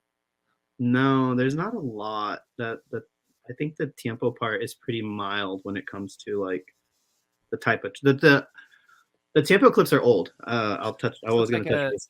I think this looks like a X up candy bar. I could be wrong, but I do an X up candy bar, but I think I remember where. Yeah, that's an X up candy bar, but do that in a grind. stand your foot. It's like a 1 foot X up. It's a 1 foot cool. X up, and you just kind of over exaggerate where you put your leg. Yeah. That's so rad. Thanks, dude. I like that. That's freestyle scale. It's been a while. Where is this? I know I think I posted it one time a long time ago. I'm sure you noticed, but I do post a lot of my riding on Instagram. I love that I saw in the background of one clip where it's like you guys aren't on the phone, but you're not even like you're taking a pro camera and then just turning it that way and going out and filming. And No, dude, that's an iPhone 15. Yeah, this is an iPhone 15, huh? Yeah, with a light I on don't it. think so. Prove me wrong. Think so. I'll prove you wrong by going to the thing that I'm actually talking about. Is the Footplant bar spin. Oh, okay. All right. That photo. Yeah. You know what I'm talking about. Yeah. Marcus is filming in the background. Yeah. Yeah. I don't know if it's a carousel or if it's this one. Where would it be? No, Is it at the end of this it's clip? a photo. I think it's after this. Oh, there it is. Yeah. Boom. Yeah. Okay. You're right. Suck it, Bert. Prove it, he says. Yeah. Yeah. No, dude, that's an iPhone 15. That's a hell of an iPhone 15. It's all rigged up with the light and everything. It's beautiful. And we go out with that thing. I have it. Why not? What camera is it? It's a GH5S. Sick. Panasonic guy. Yeah, and long lens stuff is with the HCX 2000. Cool. HCX? HCX, yeah. So yeah, I think Vish was telling me about this guy. Yeah, it's a cool camera. Yeah, that's awesome. Damn, I don't think I'd have 1 foot X up grind. I think I'm still trying to find that. Now that I'm watching you do this, I really want to see that. Your content is fire. Let's collab on OF. Yeah, dude. Let's post this whole thing. Oh, is that what Kyle said? Yeah, that's what Kyle said. Sounds like something Kyle would say. Yeah, Kyle's one of the funniest humans I've ever met. Yeah, he really is. Table or he asked that too. Inverts. Is this? That was a table. I'm sorry. Yeah, that was a straight table because that spot sucks. Because that spot sucks. Yeah. What's it like getting out, and how often are you getting out now that you're not working like a Walmart job? What is your day? Probably ride like how much I ride. Yeah. I don't know. I'd say like 4 or 5 times a week. I'm out riding. For how long? Couple hour sessions? No, I think 1 to 6, 1 to 7. It just depends on. It really just depends. You're leaving, and you're like, "Daddy's going to work." Yeah, Katie, and then Katie is my daughter's name. She'll ask me like, "Are you?" She knows that I'm riding bikes and stuff. She'll ask if I'm going to ride bikes, and I love it. She calls it work, so that's what cool. A cool dad job. Like, oh yeah, but we'll wait a year or two, or she's just gonna think I'm uncool. So gotta rack up the cool points. Yeah. When does that really start? I feel like that'll start 13, 14. Yeah. Oh, I found it, but it's in a mix. Send me the link. Yeah, it's like a bunch of clips. Candy bar X up double peg. A candy bar X up double peg. Yeah. I guess I do a table. I do tables fairly often, I guess, now that I think about it. This is a table. There's a table in here too. Okay, here we go. I think this is it. Yeah. This was Nice little mix. Yeah. Love it. Spot use on a billion. If I could do stuff like that, I would. Yeah. It's the mix. Oh yeah, switch bar guy. 141 weeks ago. Yeah, this is old. I like that. There you go. There it is, dude. Sheesh. Little ledge That is stuff. wild. That's cool. Red glasses. That is wild. Yeah, this whole the whole sequence of clips is like I like them all together. Yeah, it seems like wow. I like that too. God damn. Yeah, you do stuff that is very much unique and just you, which is very cool. Thanks, dude. I appreciate that. Who would you say are you watching nowadays and getting stoked on? You know what I mean? Like who, if you had to watch somebody's video before you go ride or somebody's Instagram, scroll through it, who are you? I mean, I think I like not inspiration or influence, but like something that makes me have like a higher energy to want to go ride, or just sometimes when I'm not feeling it, just leave. Like don't watch anything and just leave. But yeah. I think it could be from anything. Like I say anything because I watched the R. Willie clip the other day and I was like, fuck yeah. He's sick. Yeah. Like he really is. Yeah. Off the top of my head, I can't think of a lot of names, but like as far as other stuff outside of BMX, like scooter stuff is cool, rollerblade stuff is cool. That's all stuff done well and stuff that brings like a good energy to what the rider is doing. But yeah, I'll watch. I mean, Eric Elstrand is like really fun to watch, and he really helps. I think he could help like people think outside of what they do. Does that make sense? How many times did you watch his for real part? Probably 3 or 4 times. It's really good. Yeah. So good. Yeah. But yeah, I don't know, anything from cult videos to fucking R. Willie. Like the whole or Willie. Yeah. I mean, he does some pretty wild shit. It's real, especially like I'm going to these triple challenge events and it's like seeing that shit in real life is a whole nother level. Yeah. It doesn't seem as, obviously this isn't true, but it seems less gnarly when it's like on his resi or whatever. But that shit is so crazy. And then if you get to see it in person on dirt jumps, like hard packed dirt jumps, that's pretty nuts. Yeah, dude. He did like he missed like a front flip bar spin thing that he was doing, and he just bailed the bike and then landed on his ass from like 12 feet up and just got up. Like warrior. Yeah, a warrior. He's a warrior. Juiced up warrior. Yeah, I love it. Inspiring. Yeah, just to get out and have the energy, have the like mental, be in the right mental space, like to just get up and go. It doesn't have to be like a specific trick or video. It's just like something that gets you stoked. Could be even music. Put on music that you like before you go. That's true. Just get the energy moving. Yeah, just get the energy, blood flowing. To the flow state. Jumping jacks. I don't know. I don't do jumping jacks, but do some push-ups, cold plunge. I jumped in the cold pool before this podcast just to. Oh, did you?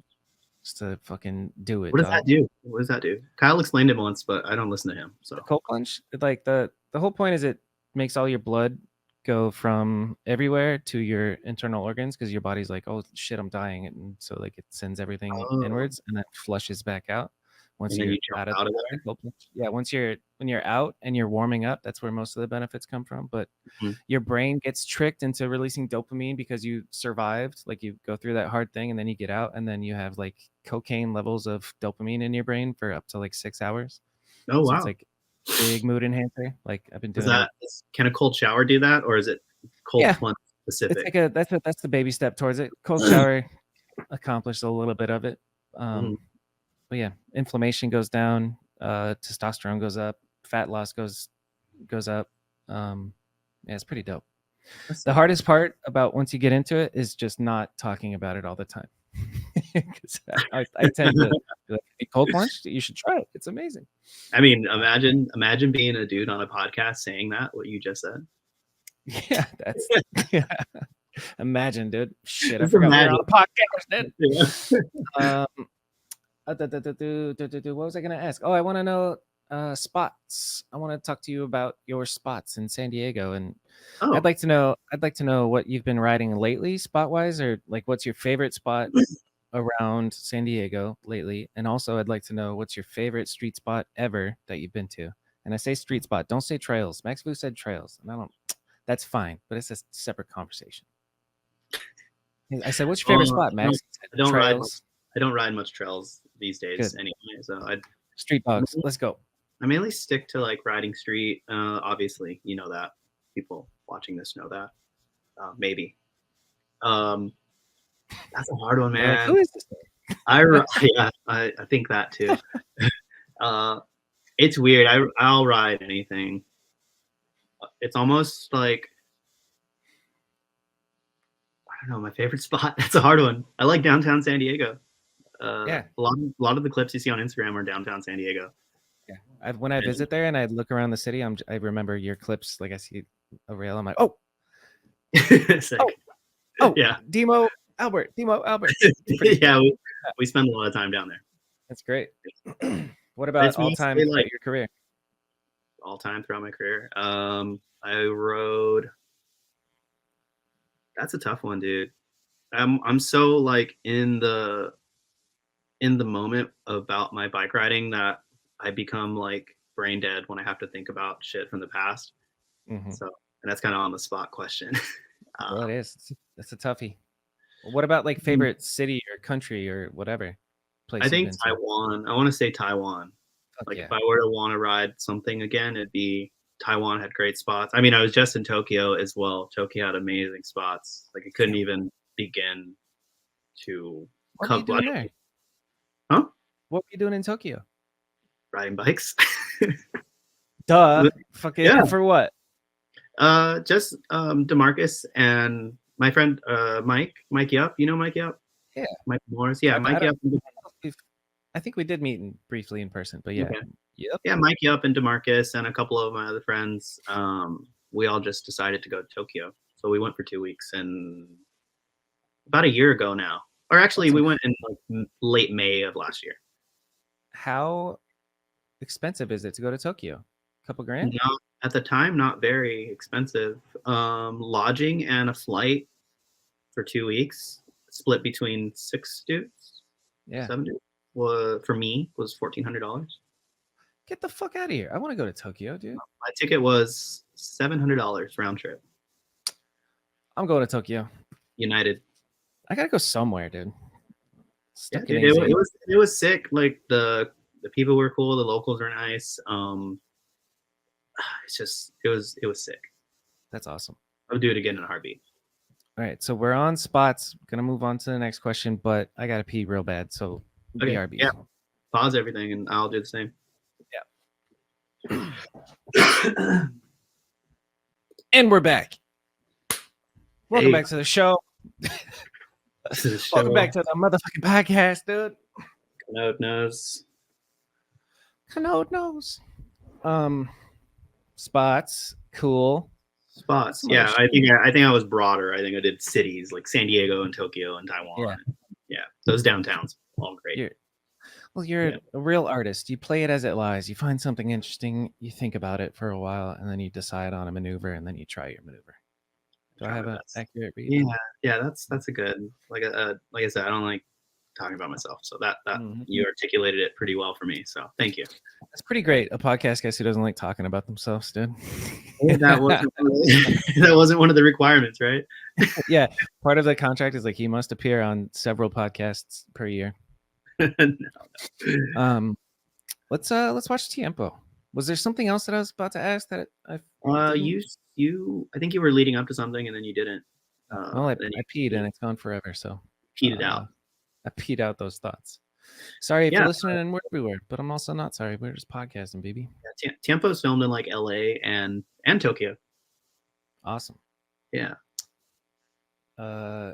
Oh yeah, I mean, I'd like to add that shout out to Michael Yup, because we here in Arizona call it yupping when you film something really well on an iPhone, like nice. And a proper framing and everything. Like if it's filmed super nice on an iPhone, then it's yup. It's one of the best. One of the best. he has a video coming out. How did I know he has a video coming out? Yeah, Mike Up has a video coming out. Fuck yeah. It'll be I don't know what's today. It'll be out by the time this comes out, right? Yeah, this comes out Monday, so okay, yeah, it comes out tomorrow. Friday, so the 16th, February 16th. I was just wondering if he has like other video parts out. I don't think No, he I don't does. think so. I think people will like this part, like his part that's about to come out. It's like a mixtape. I have a section, DeMarcus has a section, and then Mike has a section. That's awesome. And then we have a mixed part with like Nathan and Colin and like other dudes that live here. Damn. Okay. Yeah. Cool. Where's it coming out? On Hour? Hour, yeah. Do you pronounce? Do you say R or Hour? Hour, like Hour, like HOUR. Yeah. I used to say have to. But yeah, I used to say R, but now it's Hour.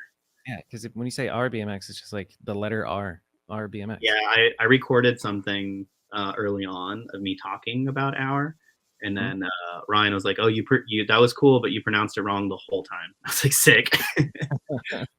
But you pronounced it wrong the whole time. Yeah. But the video is called "No, It's Chill" and it comes out tomorrow. Yeah. Well, it'll be out already, so keep an eye out for it. It comes out 3 days ago, guys. Yeah. All right. How do we want to do this? How do we do a video breakdown? Yeah. That's what this podcast we watch a clip and then I can pause it after each clip and you tell me everything about it.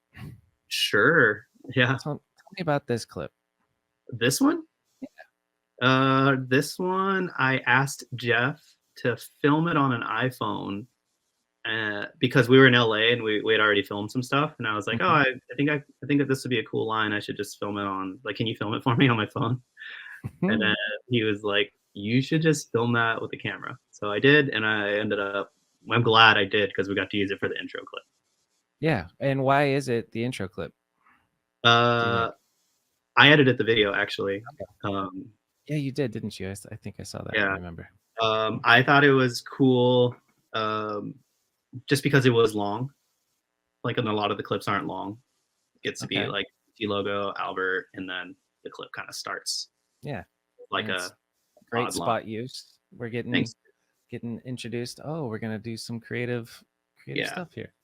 And I originally went with the title Tiempo, and then I talked to Chadwick about it, and he said it should be called Tiempo just because the time of the the duration of the clips is so spread out. Like, the banger was filmed in the end of 2021, I believe. Yeah. So that's a funny screen grab. I like that. Yeah, so it means time. So it was gonna be called Tempo. Yeah. Sorry, I got distracted. I got a work text, but we're no, you here. Yeah. It was gonna be called Tempo, and then Chadwick. Love that spot use, by the way. Did you end up doing the flips? Yeah, you did. Yeah. I just watched you fall on it. People down, and pocket, kinda. Gangster. Nobody would think of it. I tried to go back into the wedge, but it was so steep and pretty far away. So it was close. That was one of the closest ones. Yeah, at least get my front back into the wedge. Yeah. You're gonna easy 180 to fakey front tire down it. Yeah.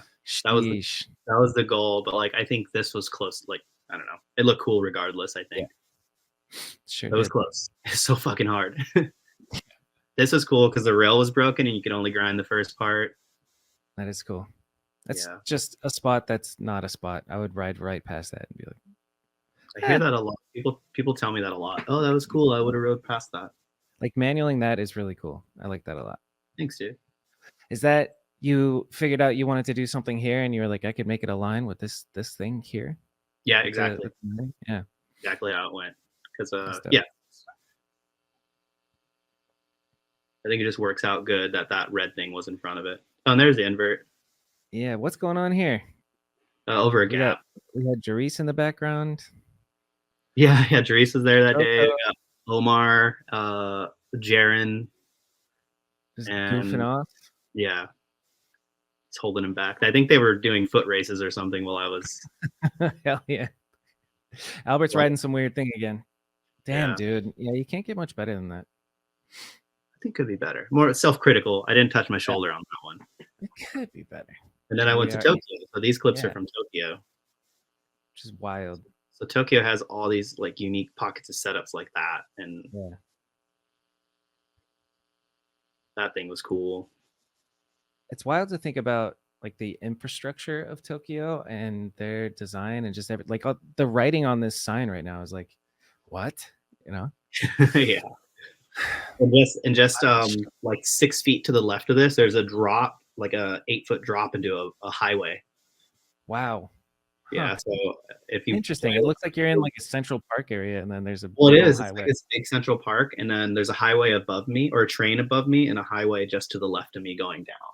So like they fully take advantage of all the space they have. Yeah. You know. Lots of humans, compact. Yeah. Which makes for a lot of cool obstacles and different changes in elevation and all that shit. Yeah. 100%. What a spot. I like that one. This thing. Yeah. Yeah. It's pretty sick. As you see, it's just beautiful in the background. Just pretty. Man, that looks awesome. I want to go. I want to go to there. Yeah, that was just ledges. That one stuck out to me when I first saw it. It's like, how Sway? I don't know. I think I watched it 3 times the first time through. I think it worked. I do that trick anyway, but like this time it had like an elevated kind of rail, and I was like, why not do it here? Like, could you do it on just that ledge? No, I need an edge. Like this is the first one I've done that's kind of like not an edge, but the top of the rail ends, so I'm able to pull out of it. As you can see, like my front tire kind of skid on the way out. Okay, so you mean you need the edge, like you need the end of the ledge to get front tire to just go off of it. Got it. Yeah. But that one worked out pretty well. Yeah, that's pretty cool. Yeah, and the photos in Endless, I believe. Where's the photo? In Endless, I believe it's in Endless. The last issue, I think. That's dope. Who's filming all this? Cool. The Tokyo stuff is all Mike Yup and DeMarcus, and then we go back to LA, which is all Jeff Z. Fuck yeah, you're in good hands, dude. Good filmer hands. Yeah. So DeMarcus filmed this clip, and then Mike filmed that clip. I don't even know what to ask. It's just great spot use around that pole too. Like, get out of town. Yeah, it was just PVC, so don't worry about it. For sometimes 40, sometimes 45, sometimes 36, sometimes 30. You're those soft PSI guy. The tires I run are massive, so I have soft tires, 100%. I actually had like I've always been really hard tire guy, like just 100 PSI, but then I got you do a lot of backwards manual stuff, so and then like hard tires. Recently, my forks don't fit this new Cult tire that I got, so I had to start running it on lower PSI, and then I did that for a bit, and I was like, this feels so much better. It's like squishy and nice, you know? Yeah, I love it. You get a little preload too. Yeah, it's a little spooky for like carving for a 360 or whatever, but you how low are you going? I was pretty low. I don't know. I don't have my pump is so shit. It's just low enough to fit in the forks is my PSI. Oh, okay, perfect. All right, so we're out of Tokyo. Out of Tokyo, back to LA. Back to LA. How long did this video take? Well, it's a tough one because we weren't working on it exactly. So like the banger was filmed in 2000, like the end of 2001, early 2022, and then a lot of the LA stuff is like throughout. Like this was filmed in 22. This clip was filmed in 23. So like it's all just kind of sporadic, just different sets of time. So, incredible. Incredible. Thanks, dude. I just I asked Jeff if I could edit it, and he was like, "Yeah, that's cool." And so I took what I had from Tokyo and then the stuff we had from LA, and I just put it all together, and it worked out to be a full part. So worked out pretty damn good. Yeah, how do you do that on the wall? You and Clay Johnson can do that shit. The fucking wall cart. I don't know. No, it's you just have to trust that you're not going to nosedive, and that's all. Yeah. And the little bump at the bottom helps. You see it? Yep. Yeah. Yep. That's like roundabout that's a ledge. famous spot, right? Like people ride that shit Yeah, all the there's an time. out rail, but Yeah. you can't see it in these clips. I love seeing spot use at a spot that like everybody else rides something and then you figure something out over here, to Yeah, give it thanks. in a different light. We like Yeah, it. We like it a lot.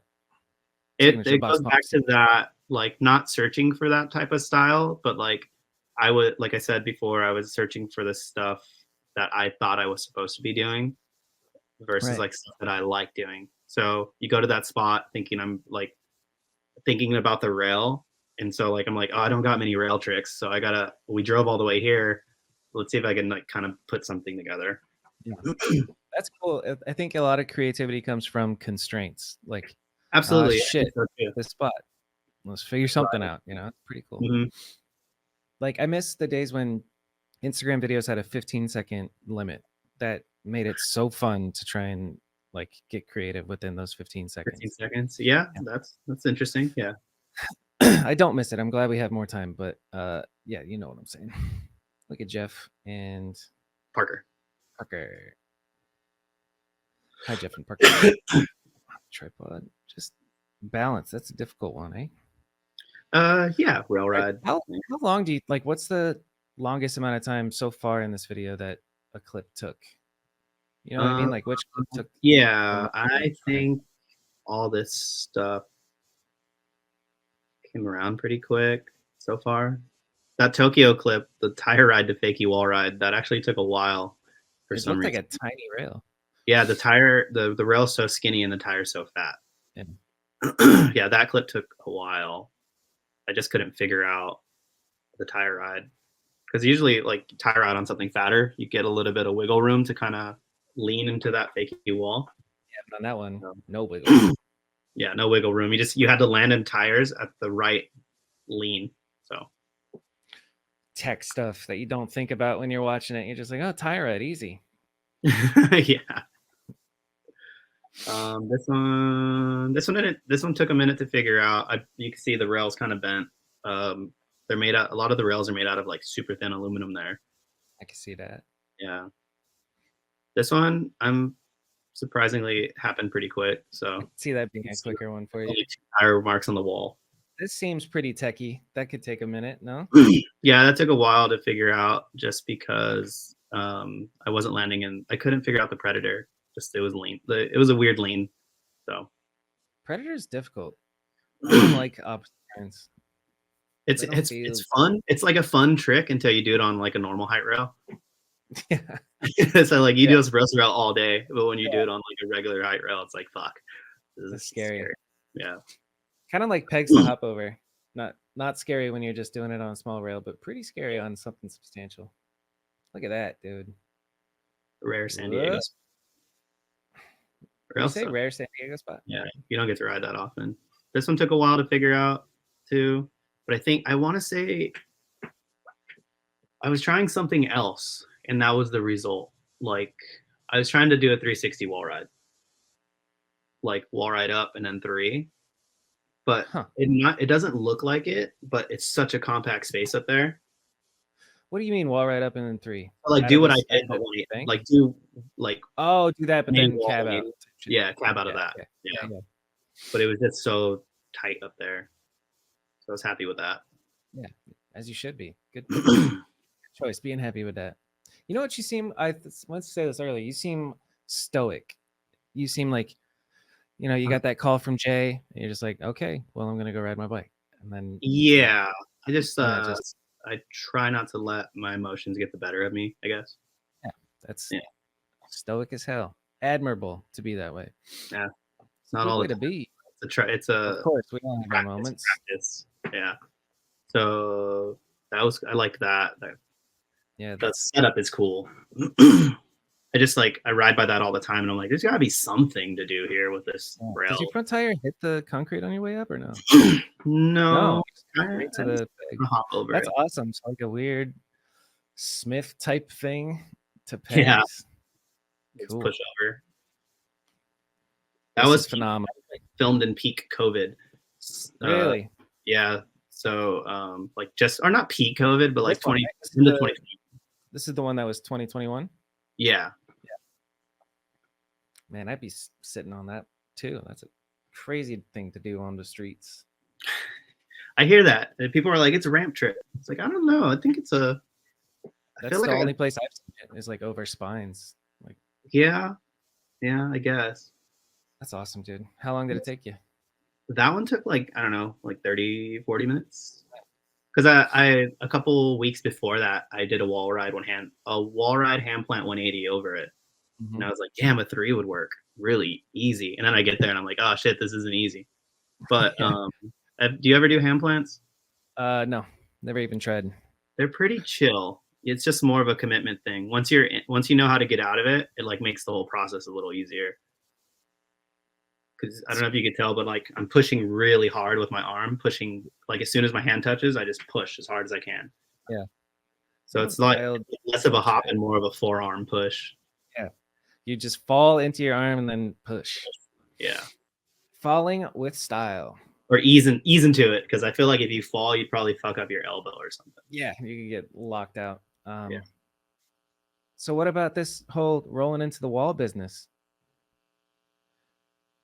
You're just gonna roll into the wall like that?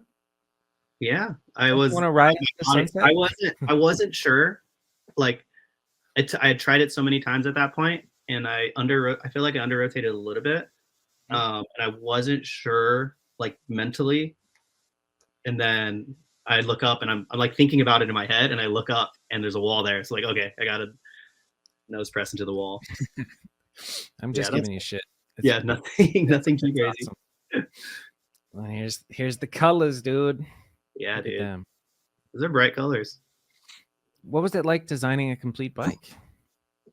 That one is like that one's so this is the team frame, and that last one's like a mesh of the Performer. BoxPalm, yeah. BoxPalm and Performer used to be 2 separate bikes, but now it's this bike. Sick. Yeah. That was fun. I like worked with the graphic artists for sizing and everything, and we just. What do you mean sizing? Like tells you I want 10 inch, like 10 inch for the bottom. Yeah, so you gotta fill up this amount of space, pretty much. Yeah. And then, are you choosing these colors? Like the BoxPalm lettering, or yeah, that I know you are. But what about like the actual frame? Yeah. I worked with Ben Ward on picking those colors for that stuff. Sick. It's cool to see 2-ton bikes again. Like I feel like they were gone for a minute. I don't know. I could be wrong. I haven't been paying attention to the. I don't know, but yeah, these are cool. It's like a flat black that goes into like I don't know, burnt orange or something. It reminds me of that drink that used to be popular at Casey Moore's with like Guinness and cider. So forget what it's called. So I don't know. I don't know, dog. Spawn seats and the bad sets and all that fun stuff. Bomb. Yeah, and all that stuff's available direct on that website, gtbicycles.com. Everybody go to gtbicycles.com and check out Albert's stuff. Yeah, you can buy that stuff directly from the website. Yeah, thanks for watching that with me. It's cool to watch you with you right here. Technology, baby. We'll do it again in a week when Mike's video comes out. Yeah, fuck yeah. Okay. I'm gonna pause it one more time. You, the viewer, won't notice, but I gotta do something real quick, and then we're gonna wrap this up. Cool. I got podcast questions for you. What are you most proud of in your BMX career? Staying happy and healthy while riding my bike. That's pretty good. I would be proud of that too. Yeah, I don't have a specific moment, like specific trick, specific anything, except kind of like an overall general idea that I practice keeping my body healthy and keeping my mind mentally healthy, that I'm able to get on my bike and be in kind of like a financial space, and that I can stay riding my bike. So yeah, I think happy and healthy overall. That's pretty good. Is there a single, you mentioned kind of like it's not the single accomplishment, but like is there something that sticks out if I said you had to pick one single moment or trick or video part or an award of some sort? I'm a big critic of myself. So that's pretty rough. It means you're smart. Does it? If you I don't know. yeah, I think it means I don't. self-critical, like imagine not having self-awareness and just like I'm great all the time. It sounds awesome. I want that. Yeah, yeah. I'm the No, shit. You're like, I really like. I think it comes to, again. I always pick the broader aspect of things. Like, I really enjoyed team trips, and I really enjoy taking trips. Like, I went to New York with Demarcus uh, and Tokyo with like Demarcus and Mike and all these dudes, and prior to that, just taking trips and stuff, like doing the RBMX trips and stuff, like doing trips and whatnot is really rewarding. I could say that for myself. Again, I don't know if other people like doing that stuff or they want to go on a specific BMX thing, but just trips are really fun. It's really rewarding, and I've gotten to do that a lot riding BMX. So, and that just is being, kind of what it's all about, isn't it? yeah, Travel and be with your homies, ride bikes. I haven't quite landed on what it's all about yet, but I think I think staying happy and healthy, being happy and healthy, and doing what you like. Did I take a side, Bobby? Oh, that's funny, dude. Yeah. I haven't quite landed on what it's all about yet, but I haven't. It's been riding bikes for 20, 21 plus years. Like, nope, still still figured it out. seeking, searching for the answers. You're a seeker, bro. You're a seeker. No, it's not. It's not even seeking or searching. It's just enjoying what's happening. Yeah, I mean it in the spiritual sense. There's seekers, and it's just I guess yeah, that might not actually apply, but Yeah, I like the concept of like you'll never really know the answer, but it's the process of yeah. We're in exploring, a, looking for what is it all about, and then we're you look talking. back. And like, I was talking to Demarcus about it a little bit, just because the video came out and people were pointing out like the spot use, and I'm like, oh yeah, thanks. I didn't really consider the spot use being kind of like a draw, but it only because it's like something that happens. Just it happens. We're just riding, and I'm like, oh, we could do this here, and then we film it and we move on. It's not like I'm going out, or Jeff or whoever's one with filming is going out seeking these specific things. It's just like we're out riding, and that's kind of how like the video kind of took a little bit of time to come out and stuff like that. It's because I'm less of a seeker, if that makes sense. yeah, I think seeker, I could be. especially in the spot sense. Like you're not a spot seeker. You just kind of Yeah,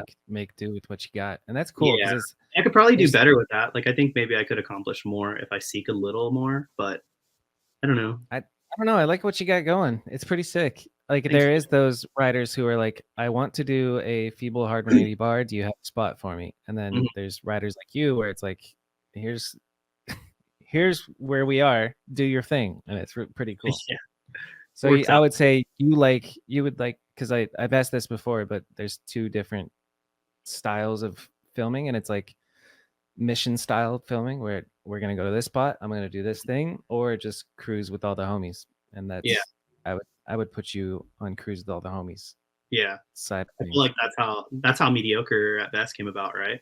It's like cruising with the homies. Or are you guys more of a seeker? No, Or mediocre. It's funny. I was talking about this with somebody, but mediocre at best wasn't so much a crew. Like we never really went out. It was a very much like me wanting to put together the best video that I possibly could with Arizona riders and missions. Like it was pretty much missions for mediocre. For this one, yeah, for mediocre 2, it's very much cruising, a lot of cruising to the point where I'm like, guys, I need you to fucking pick something. Let's go get it. Like we need yeah. to be productive sometime. And it's coming up on crunch time, and it's going to be even more like Do you have a deadline? mission style. Loosely aiming to finish it April, so it's Okay. just Joey Mata at this point, and we've got some momentum over the past couple of weeks, which feels great. Like 2 or 3 clips each weekend, which is Mhm. great. We just got to keep that going, Yeah, and good. we'll be good to go. It got to a point where I was almost about to like finish it without him, but Mhm. he is mediocre, dude. He's the reason that the second video is even happening, or I should say third video, but it's mediocre at best too. Fucking Yeah, because the you did trilogy, dog. the light video, right? Yeah, light works. That was Light a work.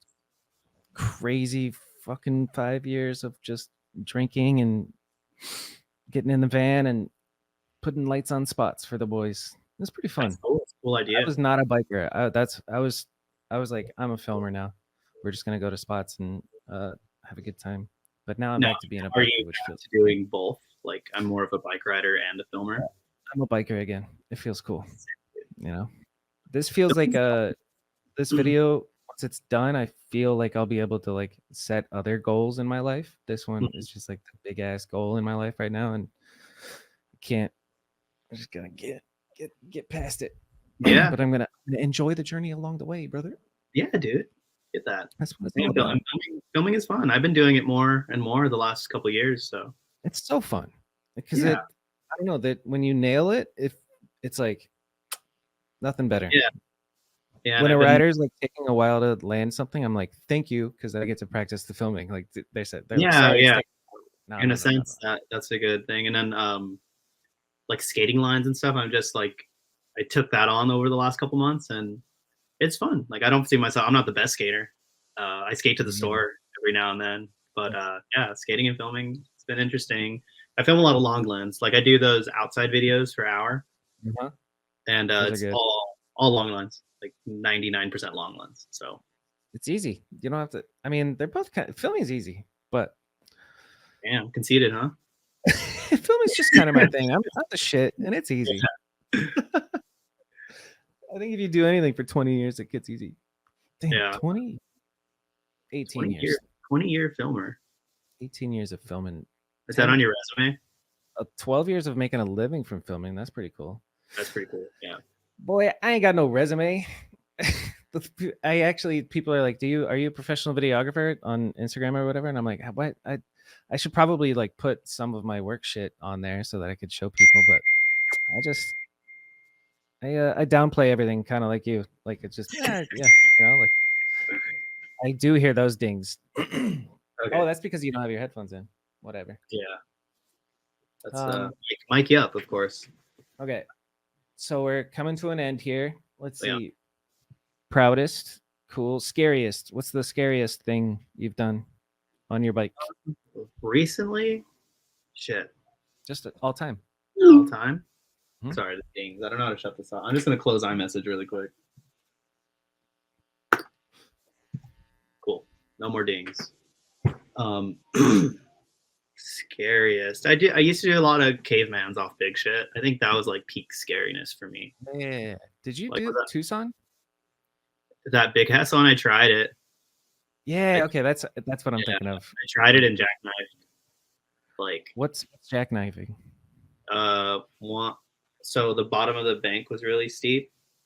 So I didn't get my feet on right, and my front tire landed pretty much at the transition from steep to flat, and my foot slipped off, and I went into a turn down. Oh jeez. So that's jackknifing?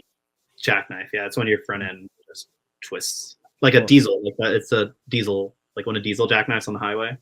Oh, okay, gotcha. Yeah. It like splits itself, and spins around. Yeah, so that's what happened. So I think that was a pretty defining. That's pretty scary.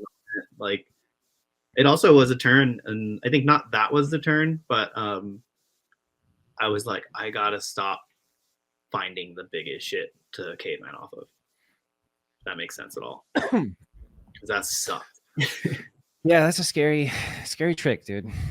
Yeah. And I'm scared of heights, so jumping off of high stuff is no bueno. Yeah, and I think that thing was like 10, 11 feet tall, and the bank was like bike length and a half. What was it? That was like, I feel like it was in a promo for something, a Kink? No, Kink did a series for a little bit called One Hit Wednesdays, and I think that was one of them. Let's see. Yeah. But yeah, I think as far as like scary stuff, that was a scary thing. Only it also took me a long time to convince myself to jump because it was windy. I bet. One Hit Wednesday banging clip at a deaf school in California. That's not it. Well, I'm not gonna make everybody listen to me search for something. Okay. Let's see. Scary, proudest, advice for kids, young hungry kids who want to end up being like Albert Mercado and have a complete bike and be sponsored and work with Our.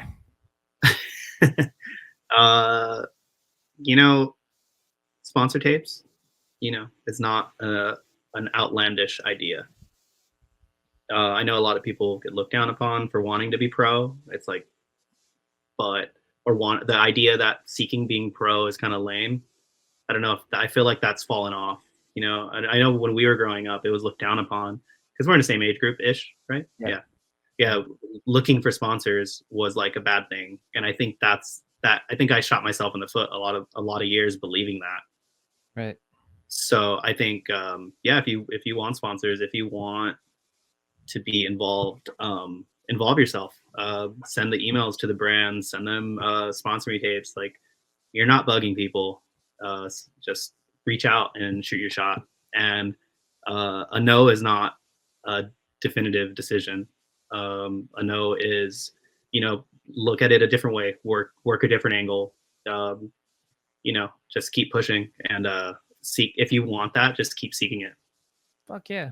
That's really great advice, dude, because it is a limiting belief / mindset thing that really fucking can kill you. You know, it's crazy. Yeah, and I think like part of my career was, like I said earlier, me believing that I had to be something else, or I put a lot of faith in the idea that the dudes before me were like correct in a lot of ways. So in that sense, I don't believe they were correct. I believe that they were along the way in certain situations.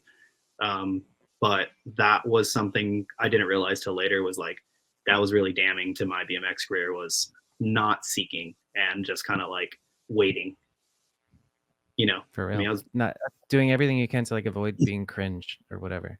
Yeah, where it's like, no, dude, like I wanted to be pro, but I wasn't vocal about it, and I wanted shit, but I wasn't vocal, so, you know. Yeah, that's how she goes. Yeah, but a whole different time, be vocal, do that shit, get after it. Yeah, for real, go after it. I mean, don't be ashamed of wanting it. That's great advice. Yeah, it's not a bad thing to try. We'll be right back with Mount Rush, and we're back. Albert Mercado, what is your Mount Rushmore? There's no rules. You could do a 4 influential, 4 modern, 4 old, 4. I mean, I can go with 4 riders that I know that I like to watch currently and are timeless to me. Perfect. Well, I feel like this is a no-brainer for like most street riders, but Edwin. Nice. Edwin lands there. Got Edwin. I got Eric Elstrand. Cool. Yeah, I got Felix Prangenberg, because he's well deserved. Yeah. And top tier. And gotta go with DeMarcus. Hell Paul. Yeah. He's one of my favorite street riders, and he's a good friend of mine, and I just love to watch him ride. I think that might be the first Mount Rushmore with DeMarcus. I like it. Yeah, he needs to be in all of them. No, you watch him ride, it's incredible. Like, it really is crispy, dude. Like, everything is just perfect. Perfect, thought out, like meticulous. He works really hard for his craft, and couldn't think of anybody else to be on a Mount Rushmore. And very smart dude. Just having him like as the co-host on Unclicked and listening to those episodes, I enjoy his input and questions. He's he's a great person. Solid guy, and also a dad and a family man like you. Yeah, he's got 3 kids, and he's living a family dream. Yeah, doing the damn thing. Yeah, and I think we're both fortunate enough to be able to ride, like, you know, pretty frequently. So get after it together. So, fuck yeah. Yeah. I guess we're coming to an end here, Albert. What's been your favorite part of this episode? Getting to chat with you, Bobby. I don't get to talk to you often, so it is nice to talk to you, dude. Yeah. I think the last time I saw you was in San Diego, like 2 years ago. BMX Day, maybe, but we didn't really talk. I don't think we talked. No, before that, you came out. You were I saw you randomly. Yeah. That's when I think I met Yup. Yeah. And then before, I remember you telling him about yupping. Yeah. And then before that, I saw you, like, we randomly wrote a thing where we watched Fudger drop in on that scary. Oh yeah. So we talked there, and I think that was the first time you asked me to do the podcast. Here we are 2 years later, 3 years later. Yeah. That's how we do it. Terrible at being on like this stuff. So. Well, me too. And I'm trying to do it every week. So every week? You got any more lined up? Mickey Fleck is gonna maybe record tomorrow at some point or this weekend. But nice. Yeah, you should get You should get Mikey up. Not that you need suggestions or anything, but No, I would love to do Mike Yep. yeah, Oh, that video. actually, yeah, give me some suggestions. Yeah, that video's coming out, so it'd be cool. Not to promote it or anything entirely, but like just to talk to Mike. He's a sick dude to talk to, and he put in a lot of work for the video, so it'd be cool to get his perspective. Yeah, it's kind of funny what you did right there. You kind of cringed at yourself not to promote it, but why not promote it, dude? Well, it's because it's on the Our channel, and I didn't want to be like, go to the Our channel and watch it. You know, like it's not out yet because it's. So. It is out. Oh yeah, 3 days ago. It's Monday. Yep. If I can make a thumbnail for it. Yeah. There's no rules. Oh, fuck me. Okay. I gotta. Yeah, That's it, guys. Thank you for watching. I gotta go. Thanks, Bobby.